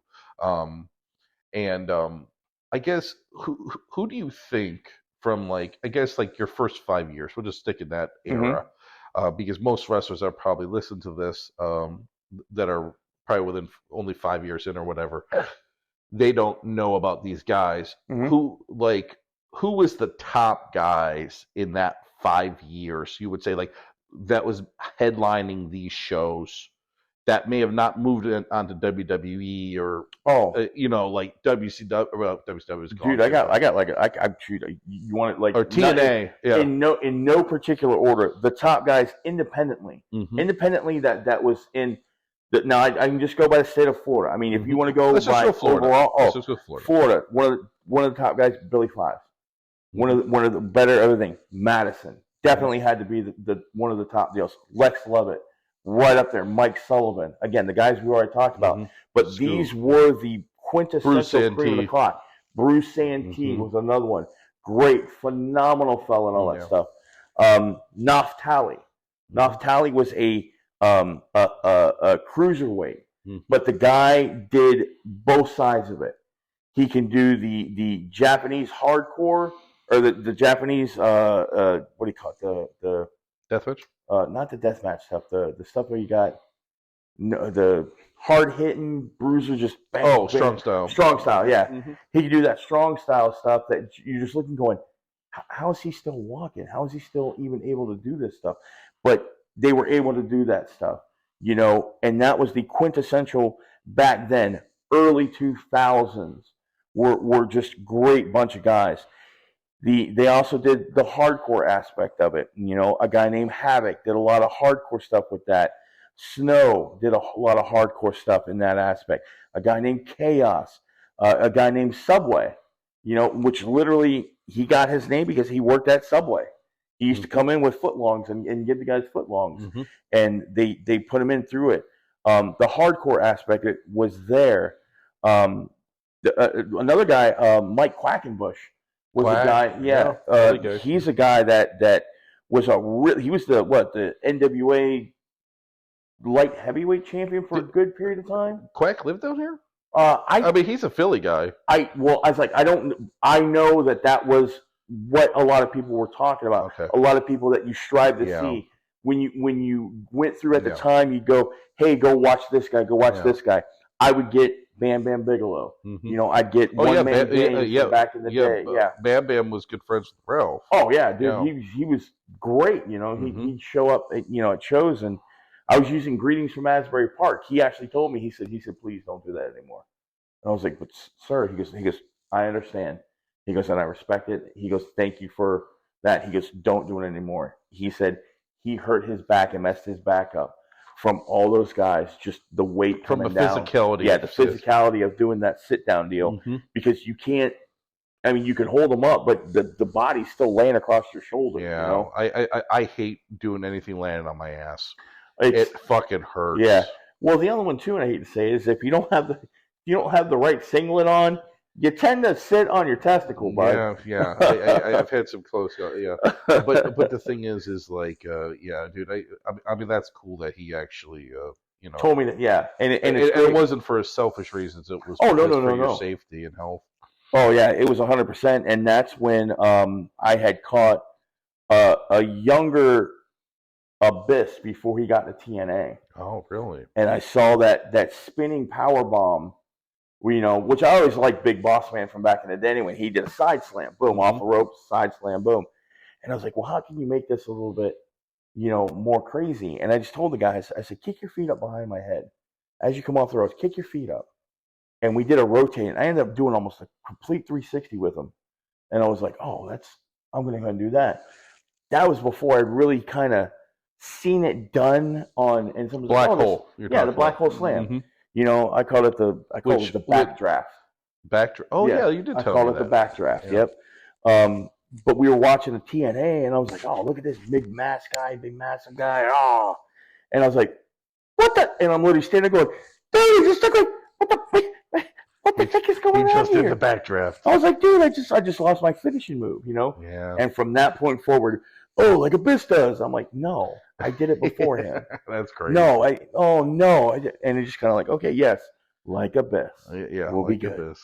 But yes, those would be the guys that, would be great. And again, I kind of wish they did have that repertoire, like you said, of putting stuff down on tape, because people today can learn great stuff about physicality, getting people involved, that storyline, and how vital it is to get people into that whole situation. What do you keep looking at your phone for? I'm checking the time. What are you looking at our time? So we got 7 hours. People don't like this. So we got 1 hour 18 minutes. So like, what are we getting? Cutting this down? No, we're fine. No, we're fine. We're fine. Well, what are you looking at the time for? I'm checking the time. You're gonna cut all this out, aren't you? You're gonna edit it out. I'm gonna cut shit out. I'm too fucking lazy for that. He's like, yeah, enter, delete, done, good. You're gonna say thank you, Sal, as you do all that stuff. No, dude. I'm just gonna put the podcast out, then I'll put the video out real quick. But is this gonna be on today? Not today. I'll probably do it out tomorrow. Oh my god, what's it like? Well, what's it like? 45 minutes? 48 minutes. But so you kind of covered that era, and draw wise. Did the indie shows? I mean, from what I've seen, it looks like the indie shows did a lot better. At least the ones that I've seen on video. Back then, because I lived in New York. Well, I moved to Florida in 2003. So, but and that actually is like Bourbon Street and that stuff, because I worked on McDill in 05. So I would get like the little things at lunchtime Mhm. because I was in Breton Plaza across the Yeah. street from FCW. So I would get the little flyers and stuff like that they were doing those shows over there. And they would also flyer like the, WWE if they came to town or something. Mhm. They would do the Oh parking yeah, lot. of course that was a big thing. But so like just this crazy generation of wrestling and but the draw, do you feel like the draw was better then than it is now? Back then it was 100%, and here's the reason why. I know, and it's gonna say, and again, I'm not. We're talking like 03 to like this is 10, 11. Oh yeah, easily. That era. Yeah. It was The ruthless aggression era of WWE. Oh, but it was also, there was a lot more. You didn't have as many people. You didn't have many organizations. As many wrestling or the competition was. Yeah, I mean it's going to sound terrible. Within a 10-mile radius of just Tampa Bay Pro, you guys running in. We'll go. Say St. Pete, Pinellas, and I do some Hills. You got POW that's still in the same area. Tampa Bay Pro. That runs Largo, St. Pete. There was I did Palm Harbor too, and I've done Hillsborough too. So I've been all over, but yeah. Okay, I get you, buddy. Okay. Got it. We're the Bay. We're the Bay. Yeah. WWN still kind of runs their stuff over at OCC. It's still which a is big Pinellas one. Park. Yeah. So, ACW at that time. I mean, obviously now, it's not there anymore. It's not there anymore, but they were still very predominant. ASW with which I swear James's deal is ASW. I think with Don Vinny. With Big James. Big James is still kind of doing ASW. He's still kind of in the area. Not as common, but still with Leadfoot, he still does it. Yeah. That's not ASW. It's not? No. You sure? Well, you made me pull my phone out. Well, I'm sorry. I'm not trying to be a pain in the butt. Look at it right now. Let's see if I can do it. I can't, or can I? Let's see if I can do it without. But there's a lot more organizations that are up and going now. James, I'm sorry, I can't remember this, man. Yeah, please don't chastise us there, big guy. We still love you, okay? I'll look right in the camera and go, I still love you, James, okay? Brawl, yes. Mm-hmm. There's still a lot more organizations right now that are running way too close to each other. Yeah. Literally in the backyard of people. And that's one of the, and again, I'm not bumping my big promotion on anything, but Universal UCW is down in Palmetto. It's in Palmetto. Yep. What else is in Palmetto? What else is in Sarasota? Nothing. What else is in that realm? Kingdom. Yeah, Kingdom runs. Yeah, but Kingdom, nothing against Cody. Yeah. Nothing against Cody. Cody does okay down there, but you're running at a restaurant outside that you can't really put a lot of extreme stuff into. So I mean, and again, nothing against any other organizations. I will never compare anyone to anyone. It's just you're not indoors. You're not in a more comfortable type situation to where it is. You're at the realm of weather. You're at the realm of heat. You're at the realm of multiple different things. But there's just a lot of people running that you go, all right, you got 4 weeks out of the month. You've got, again, no matter where you are, it doesn't matter who you are, how rich you are, or how poor you are. Everyone only has four Saturdays a month. Yeah. Everyone only has 4 Sundays. Well, so there's only so much you can run on, and shared talent is the other one. That's a big thing, and I think it's very important. You kind of need a roster, at least a backbone crew, a skeleton crew of guys, and you can get I kind of have some rotation of guys that I'll bring in and out, but I kind of have my skeleton crew that's the foundation of the company, and then you kind of I sprinkle in guys, free agents I call them. I mean, everyone's free agent now, but that you're going to kind of spice things up, and I think that's really important. I think what I don't like is some places that will just bring guys in and they just bring them in to lose for a one-off match, and that's fine. But if it's I try to bring guys in. If I bring a journeyman in, I want to keep them for at least 3 shows. Yeah. To kind of get something out, like have them get a little bit of a run there, and then like, hey, we're done after 6 months. You know, and I feel like a lot of people feel like that gets heat, but it doesn't. Like, at the very bottom line is, it's kind of like if you looked at this and we weren't doing wrestling and we were doing movies, for example, and you are directing a movie and you're casting a crew, like, I can't have all the same same actors that you have in your movie that you're making as well, because you're also making the same genre of movie, but a few guys cross over, but you can't have everybody cross over. It's kind of like when, you know, it can't be an Adam Sandler movie. Well, yeah, it can't be an Adam Sandler movie. But like, it can't be like, you know, when you see what was it? The guy that played Deadpool, and then he was also Ryan Reynolds. Green Lantern. And it's like, we can't find any more actors to be like in superhero movies. It kind of gets ridiculous. Well, here comes the unique situation on that, though. Ryan Reynolds actually was pushing for Deadpool a long time before Green Lantern. Gotcha. You know, so it's you kind of picked a particular one that's like, hey, that's a little hiccup. And it's actually sensitive right now with Ryan Reynolds too, because he's doing some stuff with. I don't want to get off on the tangent here, but with the soccer? No, with the Deadpool 3, and then there's drama with Hugh Jackman or something, and changing scenes. No, here's the other one too. Is that you brought up a really good point with the journeyman. You bring a guy in for 3 shows minimum ish. Yeah. You know. That means that you saw something in that guy that could be a positive, okay? Yep. You bring him in for 1 show. What's that guy going to do for 1 show? People are going to just start to get to know him, and he's going to go away.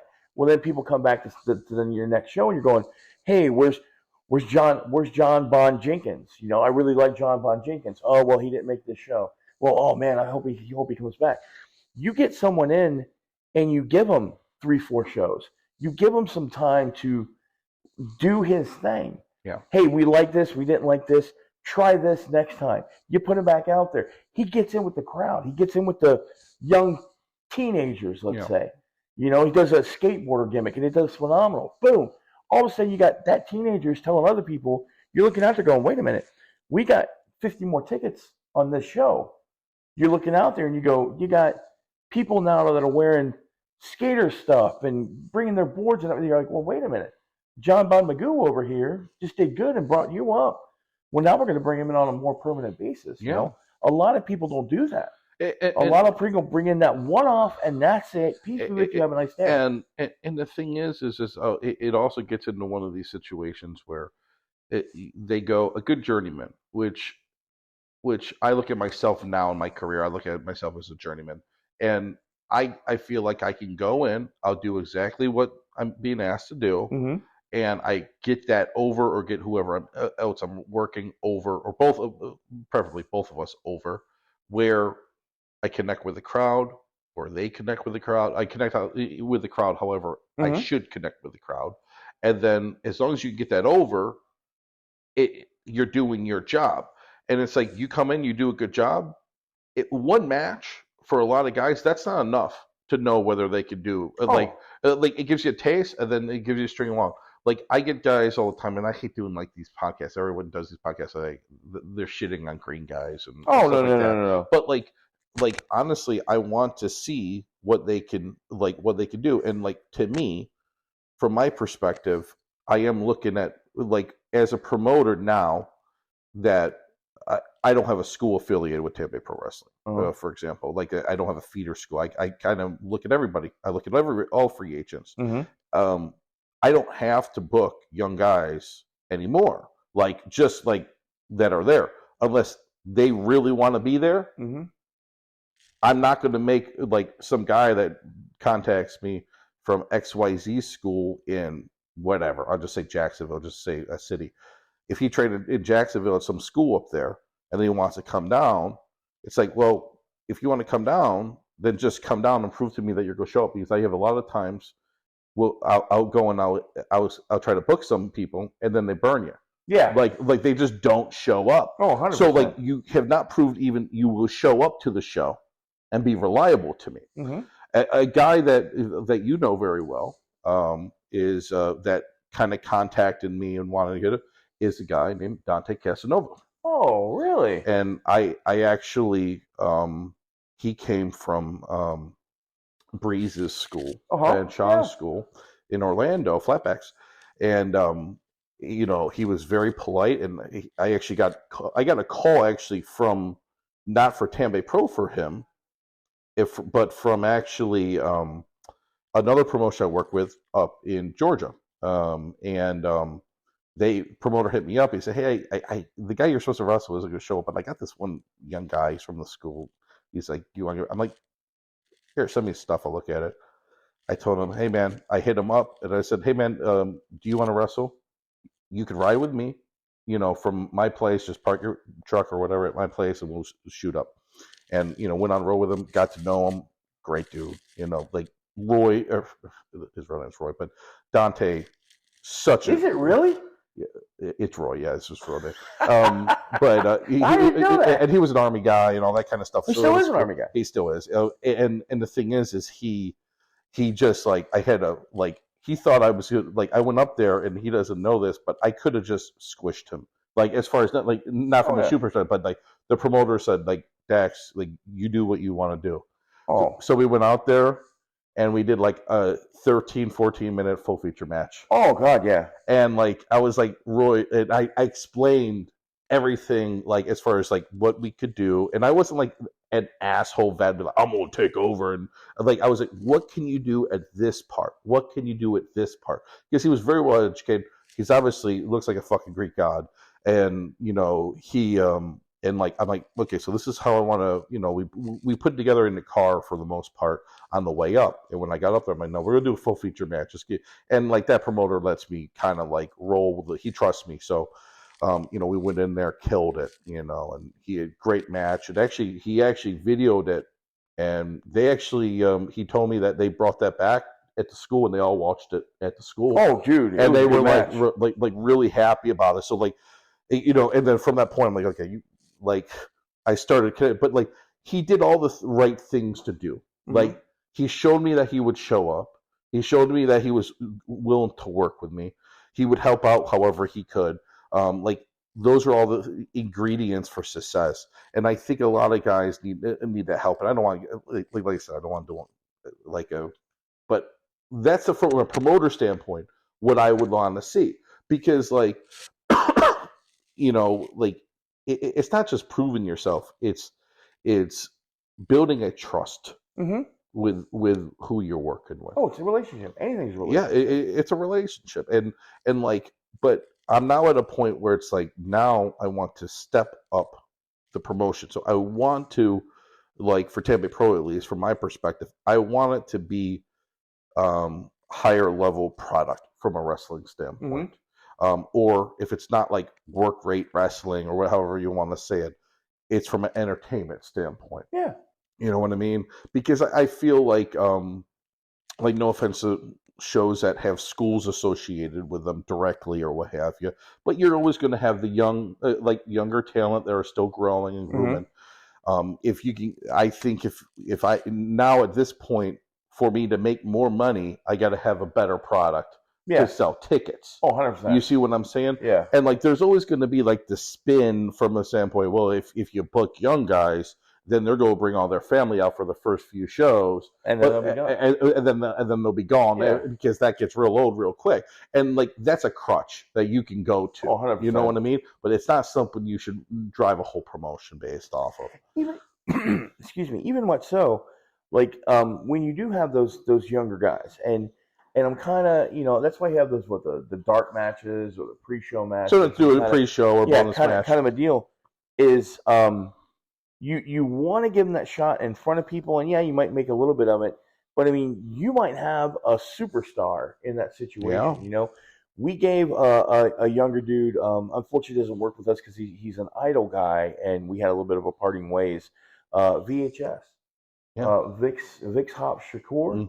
Mm-hmm. Great dude, great young kid. Listen, knowledge, talk with him a little bit, and he really was starting to get his stride down there with UCW, and unfortunately, He had, not with us, but with his trainer, kind of requested some unique situations that we couldn't attend to, and he's not with us anymore. But huge open door to him. But I mean, in that aspect, we gave him that shot, and he shined. He shined like a thing, and became on the roster 100%. Yeah, I mean, he was you guys' go-to cruiser or lightweight guy. Yeah, him and Steele were great. Yeah, they were killing it. Overall, it was really good. And Dante, is he not? Again, we love these podcasts and we love these little side things. Is he with? Is he going to be coming in at the Tampa Bay Pro at all? I talked with Dante. I don't want to put his business out there, but he is doing some stuff with he's got some in Cleveland with EC3 stuff, and he's just kind of busy right now. No, he's extremely busy. But that's what I was asking. But the door's open, like obviously, to him. I mean, he's honestly ECW too. Honestly, and I think that's another thing as a promoter and booker. Promoter or booker, you have to look at, like, your guys need to grow. You know what I mean? And I wouldn't say he's my guy, but like your talent that you have booked previously, they need to grow too. And sometimes to grow, they have to go away. Yeah. And they have to go away and work other places and build that name up and do all those awesome things. Because if you try to stifle them from expanding, then it doesn't go well, like, for you. You know what I mean? Like it makes your promotion look like you're being greedy, and it's stifling the development of your talent. Like a lot of promotions I'll work with, I'm at the point in my career where if I'm wrestling for a promotion, typically I'm not doing it for the payday or something like that. I'm doing it because I want to help that promotion, and I probably have somewhat of a relationship with the owner or booker or somebody related to their brand. And I think, to me, that's like, in my career, that's how I look at it. I've done stuff on TV. I still do some stuff on TV with MLW. I'm really lucky. I have my own brand. That's my own kind of creative outlet, my own sandbox. But I love wrestling for other, like you guys. I love wrestling for other companies as well. And it's just a trust thing, and it's a time thing, like we talked about. There's only four Saturdays a month, and there's only or Sundays or what have you. But you only have 4 weeks a month. If you're going to run regular shows, most people get bookings on one of those days. And from a promoter standpoint, going back to what you were saying before, I just got to the point where, I think, like you said, the market is saturated. Yeah. But there still is there's a great deal of respect for that. I think even if some of the promoters might not see eye to eye, I don't see a lot of people step on each other's toes. Oh yeah. I think that's a good thing, and there is talent that, obviously, like, if whatever Bud Heavy wants to go and he wants to go wrestle for another promotion in the area, I don't care. You know what I mean? Yeah. Like, that's his business. Yeah, it's not like you have exclusive rights to anything. Understanding. One thing I am conscientious of, and this is just me talking, and I don't know how, I don't like booking a champion from another local regional promotion, 100%. Because unless I have a relationship with that promotion and we're to, like, defend the title, or there's a cross promotional type match. Yeah. Because you get in the situation, well, I'm a champion over here, and now you just stifled how I can book you. Yep. And like, if you're some champion in whatever Timbuktu, I don't care. Like, it doesn't matter. And I probably don't want you to bring the belt out because the fans aren't educated on it unless we're doing a cross promotional deal. Correct. And because a lot of times guys will have belts and be like, hey, can I just defend it here? Unless you get the okay from that promotion, both promoters are okay with that. You shouldn't be doing that. Also, it kind of somewhat makes it somewhat predictable who's going to win the match if they're doing a cross-promotional match. But that's for a whole nother thing. Well, also, here I am defending SWT title in Tampa Pro, but that's a whole nother story as far as that goes. But well, the other one too is that when you bring in a title, someone comes to UCW, well here we'll go straight like this, we'll bring your champion, let's say what Sage, Sage worked for us down in UCW. Mm-hmm. Sage comes down and work with us. We don't want Sage to bring the Tampa Bay Pro. Nothing against the TBT title or the Tampa Bay Pro title. We want to make sure that our title is the main title. Yeah. We want to make sure that ours is, because that's our promotion that's being represented. Nothing against it. Sage is a great dude. He does, you're a great champion for your organization, and he's a phenomenal worker. But to go in and bring all these other titles and stuff like that, it's like, well, wait a minute. Everybody in this damn place has a title. Yeah. Come on, guys. If everyone has a title, then known as a title. And the biggest one also is a lot of people, most of the people today, 80% of the people don't have the ego thing. Yeah. I am a champion over here that's right down the way. Well, okay, great. Phenomenal. Go work for them. Have a nice day. Yeah. But I want to work. Well, dude, you just bit yourself in the foot. Just everyone's going to understand that, you don't have a contract with everyone. You need to understand that you need to check your egos kind of at the door.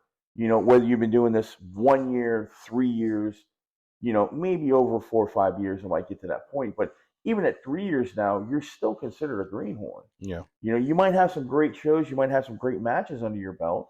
You might have people looking at you at TV. You know how many people have come up and said, well, I'm doing dark matches for AEW. I said, you and everyone in the state of Florida. Yeah. I hate that in a terrible aspect, but I mean, everybody in the state of Florida. I mean, it kind of like, I'm not trying to like. Oh, not there's pros and cons of doing that. A lot of people with. But honestly, hey, if you can make that money too. Yeah, like, I'm not paying your bills. So. I agree 100%. But a lot of people just need to understand that you're still doing a business. You should be doing this for almost like the love of what you're doing. Yeah. That's the one of the turmoils that's kind of happening in college football right now. They're talking about having large contracts and getting money to go do that stuff, but you lose automatically the love of the game if you're getting paid to do it. You can love and enjoy it, but now you're looking at, well, I just made X millions of dollars to go play that game, rather than, hey, I really enjoyed myself going and playing that game. Yeah. So it gets really tough in that scenario. But just regular, if people in the business, the young kids coming up, would just understand that, just check your egos at the door. Just check your heads at the door. Well, there's no reason Keep your head drilled on straight. Be smart about what's going on. Well, there's no reason for honestly. There's no reason for anybody to have ego. Like really, what it comes back to is the person. Like that, like the human being aspect. Mm-hmm. If you are an asshole in real life, but and you bring that into your business, you're not going to do good business. People aren't going to want to work with you. Correct. That's why, like, a lot of times, I'm not saying all of them, but like in more modern times, I would say if you meet a more famous wrestler, for example, usually they're very nice people. They're very easy to work with.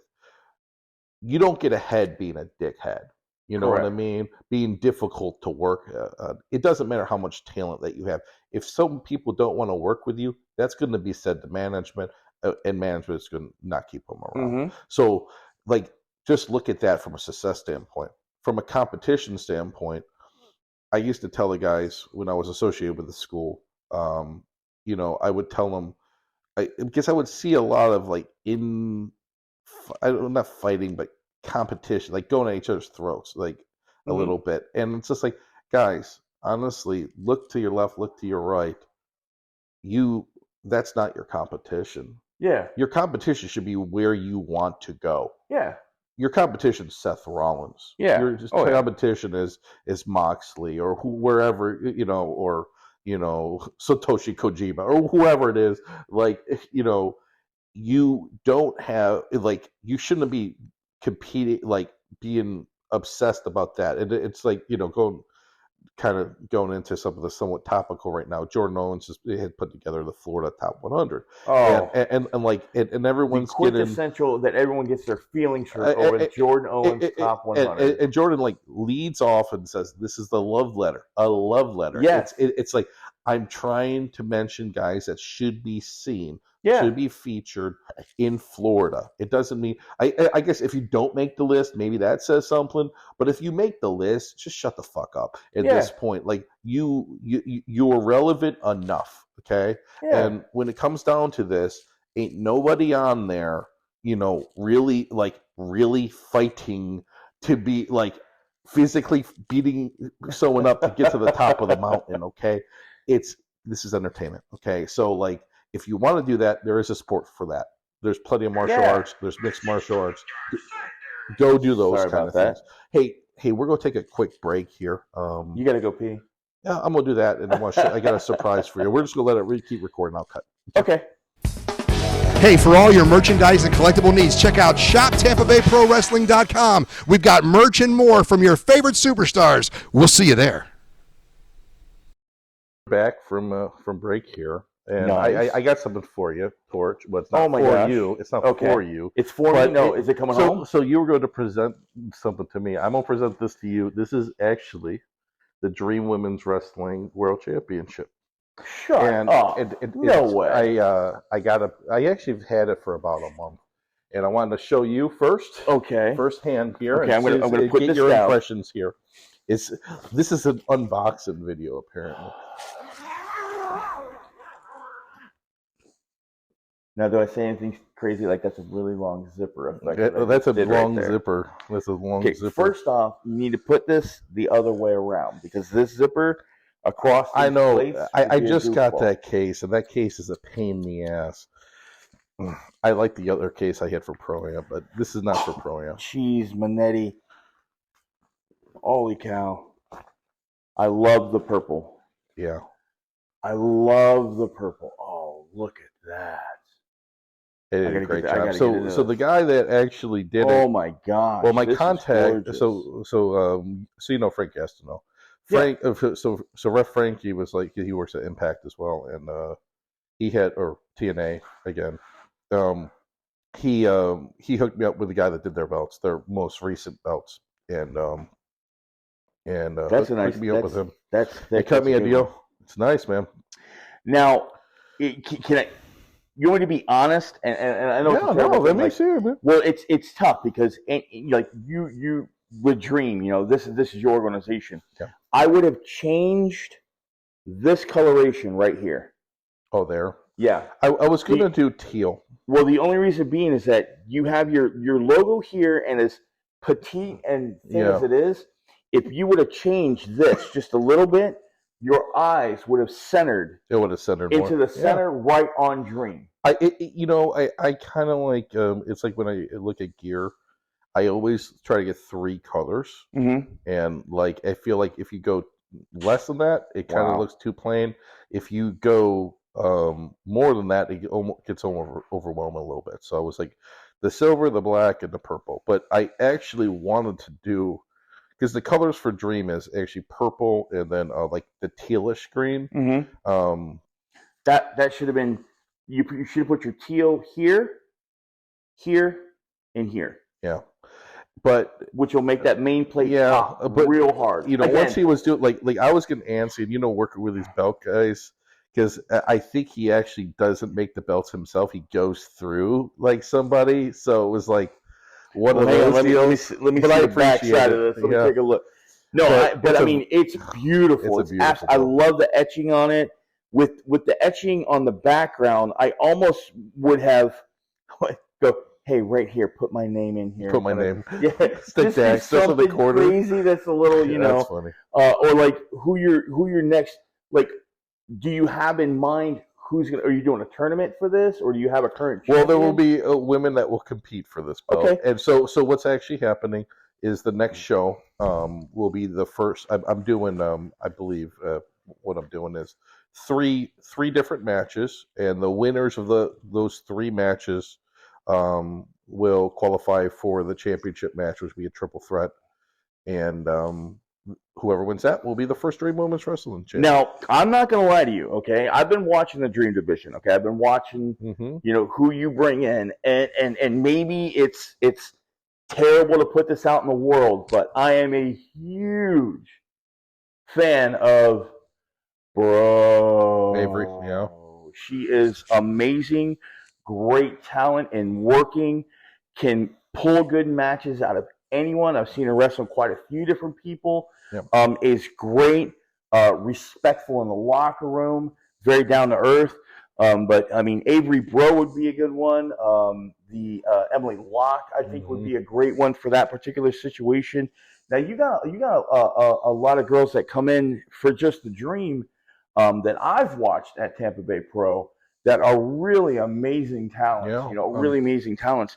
And I'm actually kind of now I'm kind it's of getting excited. hard. It's getting harder and harder to book women, like you were saying, not just because from a price standpoint, and just like you, a lot of the girls, like the maturity process for an independent wrestler is much different for a female than a male. Oh, 100%. Because there's just not like men. There's 25 male wrestlers to one female. I would say, just roughly. Yeah. So like obviously like there's and that goes all the way up the chain. And when you look at WWE, when you look at AEW, Impact, MLW, obviously it rolls up. Like people are going to move up, but there's also that need, like because they're pulling from the same pool.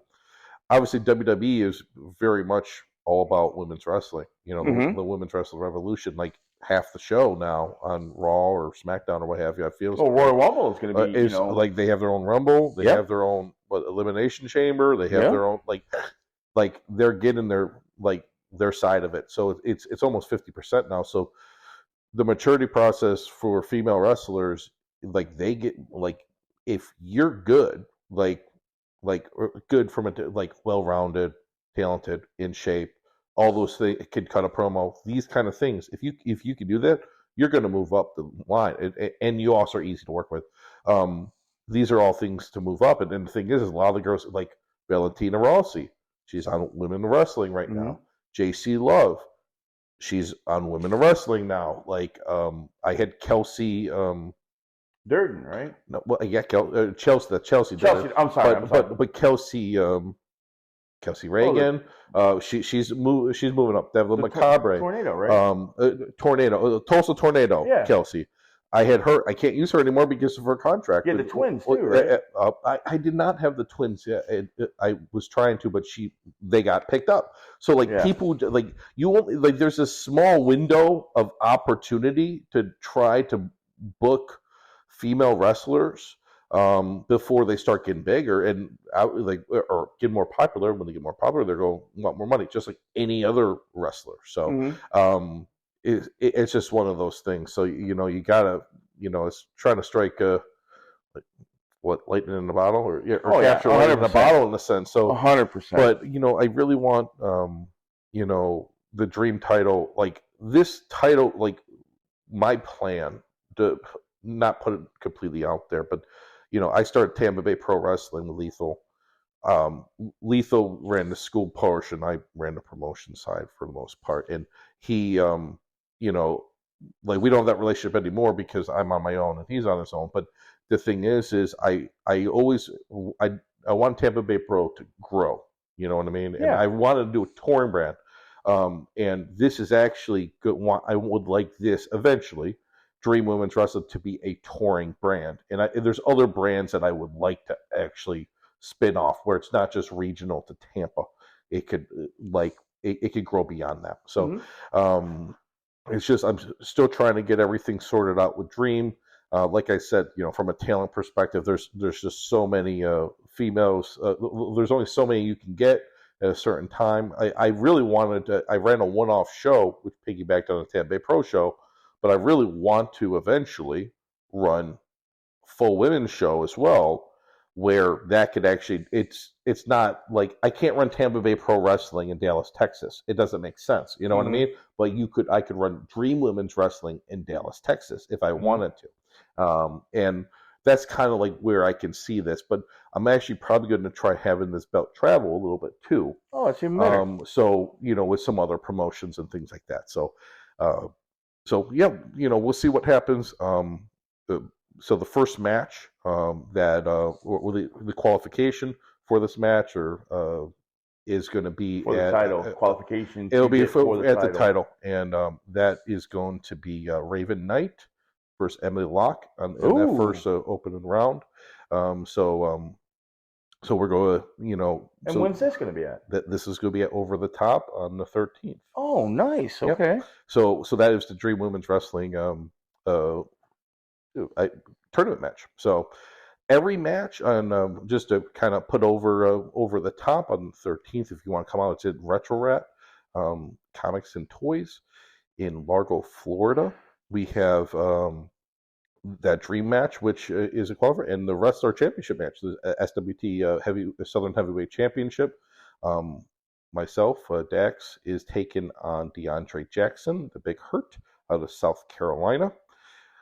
If you have not seen DeAndre, he is a hell of a talent. He used to travel with Ring of Honor. He's well traveled in that area. Sometimes these guys get kind of caught up in, like, South Carolina's a licensed state, so there's not as many promotions and different things like that. But I'm really happy to have him down. I look forward to our match. He's 300+ pound guy.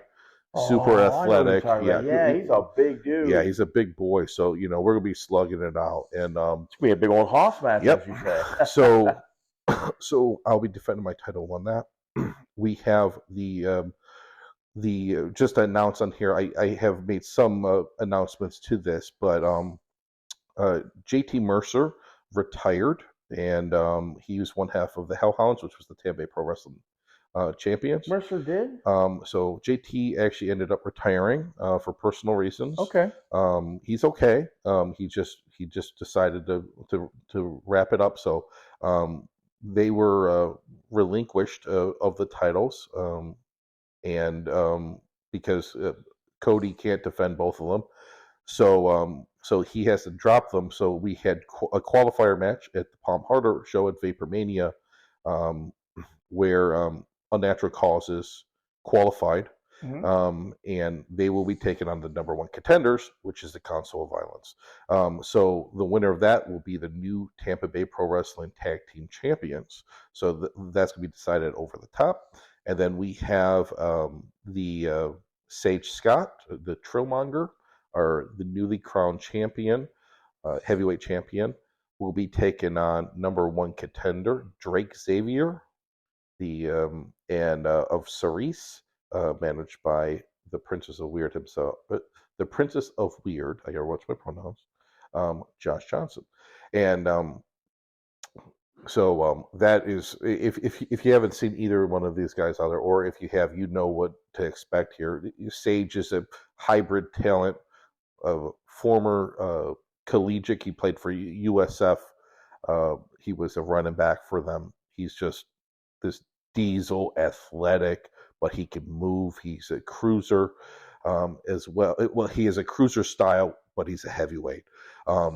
And Drake Xavier, I mean, if we could talk about guys like Quackenbush, that style, he's uncanny on what he could do. He's super innovative in the ring. From an aerial standpoint and a reversals counter-based wrestler. Reminds me of Dean Malenko a lot. I mean, really honestly, his fighting style is very, not so much a man of 1,000 holds, but I mean, he can definitely pull the book out on you. Yeah.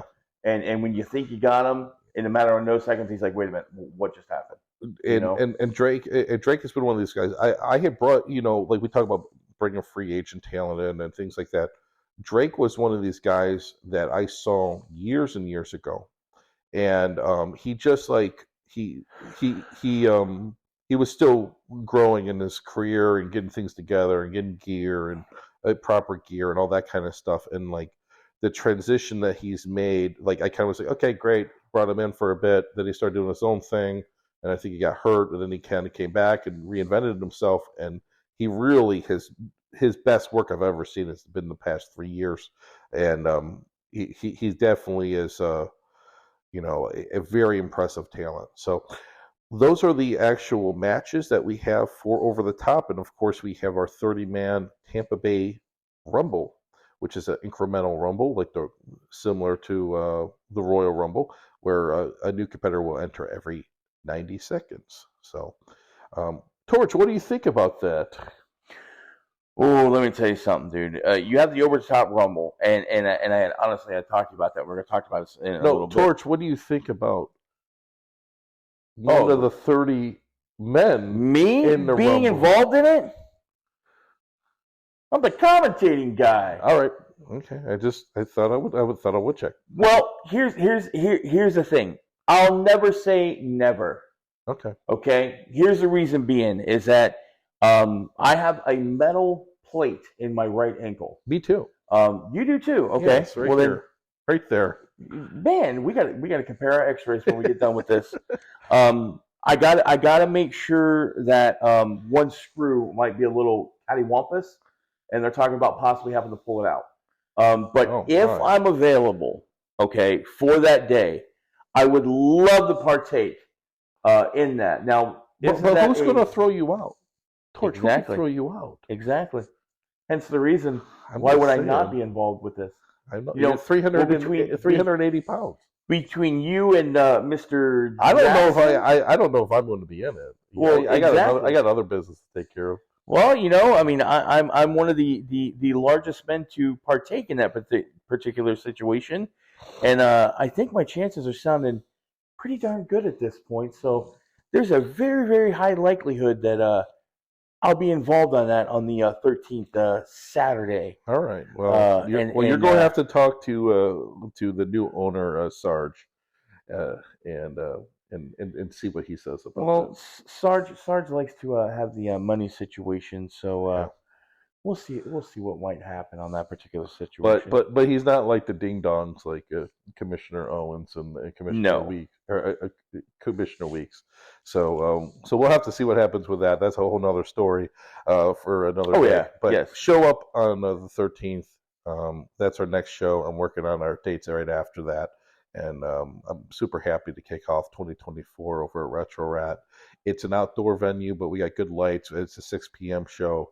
All tickets are only $15, and you get a badass like retro video game, comic book, toy shop type place to hang out in as well. I'm gonna try to get a food truck out there as well. Just go, kick off the year the right way. And tell me about UCW. I guess what's the plans? I know we got the fair coming up here. Oh yeah, we got the fair coming up. All 10 days of the Manatee County Fairgrounds. Or at the Manatee County Fair.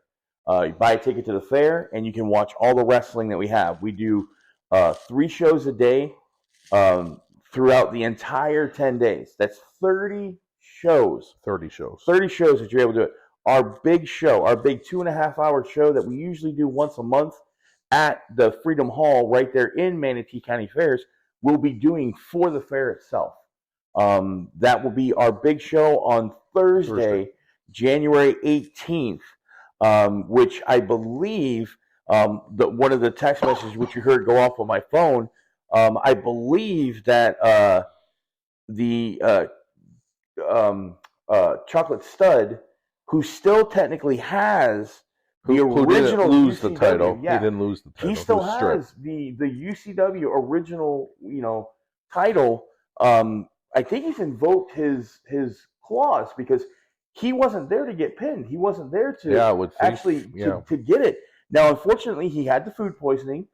He got cleared, but I do believe that it might be title for title. The old UCW Universal Champion and the new UCW Universal Champion for a unification of both of those belts. So Horvath versus Stud. Horvath versus Stud for the unification for the undisputed our undisputed Universal Champion between the A and the B. I know that one appears to be in a foot. Like I said, I just got the notification while we were here. 20, 30 minutes ago about that possibility. Jake St. Patrick, our current and reigning intergalactic champion. We will be unveiling the new logo title and presenting it to St. Patrick at that venue or at that show. The It's going to Thursday be show. Yeah, the Thursday show, the 18th. That's which our is the big night show at 6:30. 6. I think bell time for that is at 7. Okay. For that particular one, But show up around 6:30. Oh yeah, Get some cotton candy, get an elephant in here, and dude, come watch the show. If it's like last year, there's a bucket of fries, and I'm not kidding you when I say bucket. a literal 5-gallon bucket of fries this guy makes, and it's unbelievable. They have a Philly stuffed pretzel right across the way. Yeah. I mean, I could talk to you about the food for hours Yeah. on this stuff, but I'm not gonna. But I mean, Torch lived there for 2 weeks. For like legit 100%. Yeah. Like I said, we're doing it every single day. The fair opens up the 11th. That's a Thursday. 3 shows that day. We will be doing it. We have full roster all the way, guaranteed 3 matches per show, little snippets, and then our big show on the 18th, which Dax, go ahead. I'm sorry. So what is the first date? I think it's like the 10th? The 11th. The 11th, okay. The 11th all the way to the 21st. Okay. 10 days. So if you every can't single make day. the Tampa Bay Pro show in Largo on the 13th, but you can be in Palmetto, you should go to the Palmetto show. I share. I'm a fair and honest promoter here. I agree 100%, Captain. I agree 100%. Or you can come and check out the first show at, I think it's 2:30 that Saturday morning. There you go. And then haul some booty up to see the great over-the-top rope battle royal for Tampa Bay Pro up at Retro Rat. Yep. Either way, you could do a doubleheader that day. There you go. Yeah, there you go. Yeah, okay. So hopefully the weather. Both of us have outdoor shows this month. Yep. It's actually been pretty. The past few days have been pretty nice. It's rained a little bit tonight, but I'm hoping for good weather here. After the last show at Vapor Mania, we got rained out half the show, but then we came back and finished out with 2 more matches. But hey, that's my first show I ever got rained out on, like fully rained out on, which was technically you get rained out. You got rain delayed. Rain delayed, so we did not get canceled. But it did kill my laptops. I did spend $200 to get my laptop fixed from that. Did it really? Yeah. Yeah, my enter and power button didn't work after that, which is why the music wasn't working after. Poor Minute at the music, he was like trying to get it going, it couldn't get work because the enter button wasn't working. Wow. And but anyway, just 2023 was a hell of a year. Both for Tampa Pro, Universal Championship Wrestling, as well. I'm super stoked to be over there with you guys. And like I said, like I guess like you guys have a lot of I want to say keys to success that you guys are doing. And I think if you keep doing what you're doing and you're delivering a good product, obviously you guys got the production stuff down, you got the graphics down, you got all that kind.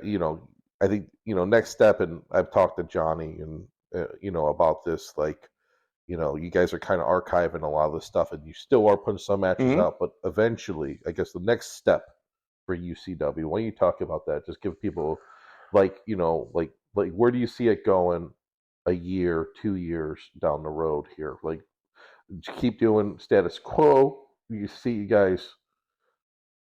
Like, I don't want to pull the curtain back too much, but no. When we Johnny and the other owners sat down and talked about this, when we started this 2 years ago, we wanted to step into the quintessential of Sarasota. We'd love to do a big sold out show at Robarts Arena. Oh, at Robarts. We really want to take the old school feel. What it is, putting over the character, family friendly, 100%. That's the biggest one that a lot of people don't realize. They'll get up there and let an F-bomb slip or let cuss words slip. We don't want that. Kids 10 and under are free at our shows. Mm-hmm. We want the family friendly organization. We want to make sure that people can come out with their kids and have a good, decent show with no issues whatsoever. But I mean, within the next 3-4 years, we want to start getting some bigger stuff. We want to start crossing over possibly, and it sounds terrible, seeing where everyone is and make sure that we talk with you prior to. We'd love to make it over this way into the St. Pete area. Yeah. We'd love to do, something to where we almost do a Tampa Bay Pro UCW conglomeration between A and B. It's having that working relationship and bringing talent together to put on a better show for the people. Yeah. And that's the biggest one. And without the people, you don't have anything. Yeah. And I think that gets lost a lot of times. Screw it. I sold 10 less tickets. It's not that big a deal. Yeah. But those 10 less people that didn't come tell 10 people that tell 10 people that 10 tell people. Yeah. But if you do it the other way, now you've got more and more people coming. We've grown our crowds from, I think our first show was 40 people, and we're solid running 150, almost 200 Yeah, you guys people. have, I mean, it's a good crowd. I mean, especially for. And fired up crowd. And it drives me nuts sometimes. I see a lot of these these pop-ups, what I mean? Yeah. And I won't even call them startups. I call them pop-ups. So, your tax refund ones, or and guys that get a hair and guys get a hair in their butt and they want to go and they want to run a show because they want to. And don't get me wrong, if it's like a charity show or something, that's fine. But like, if you're like the more saturation that you have, you're going to end up hurting the promotions that are going to stick around, like me, like Tampa Pro, UCW, Sol over at WWN, for example, just to name a few regionally. These are promoters and owners that are in it for the long haul. Like, we're not in it to just make a quick buck and get out. There are promoters that are like that. Oh yeah, you know what I mean.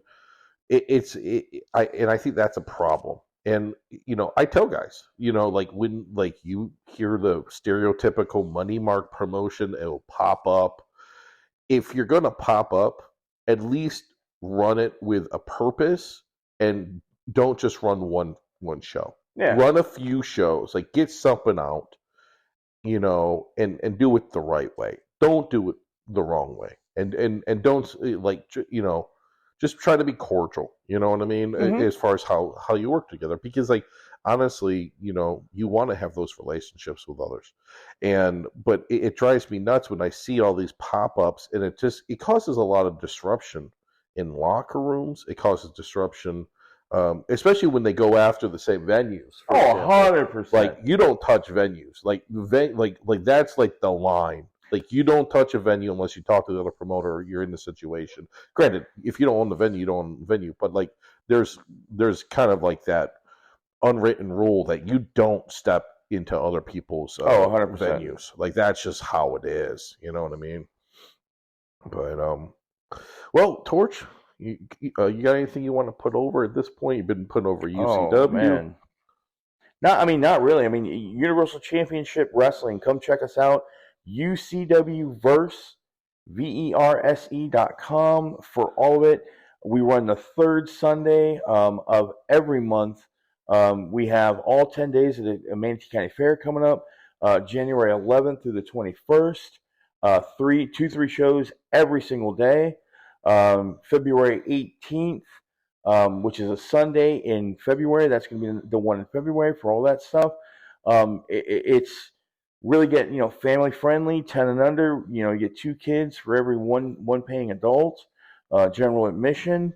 In the overall, I thank you, Big Dax, for letting me come on. Just talking about me, just talking about everything that's going on. I mean, it's the wrestling business is a very, very exciting time to be in the business. Yeah.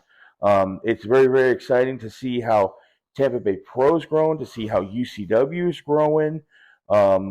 Just in general, it's great things are going to happen in 2024. I mean, this is I think I'm your first one this year, right? Yeah. So this is it. We're building from here. We can only get better in the overall. So, I mean, I thank you very much, Dax, for opening home. I know you people at home can't see. I'm going to shake your hand there, Big Dax. The ones on Patreon will.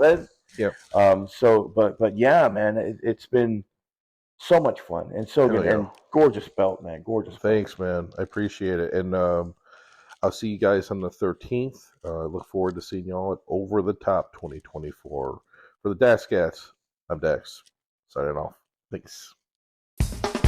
Hey, for all your merchandise and collectible needs, check out ShopTampaBayProWrestling.com. We've got merch and more from your favorite superstars. We'll see you there.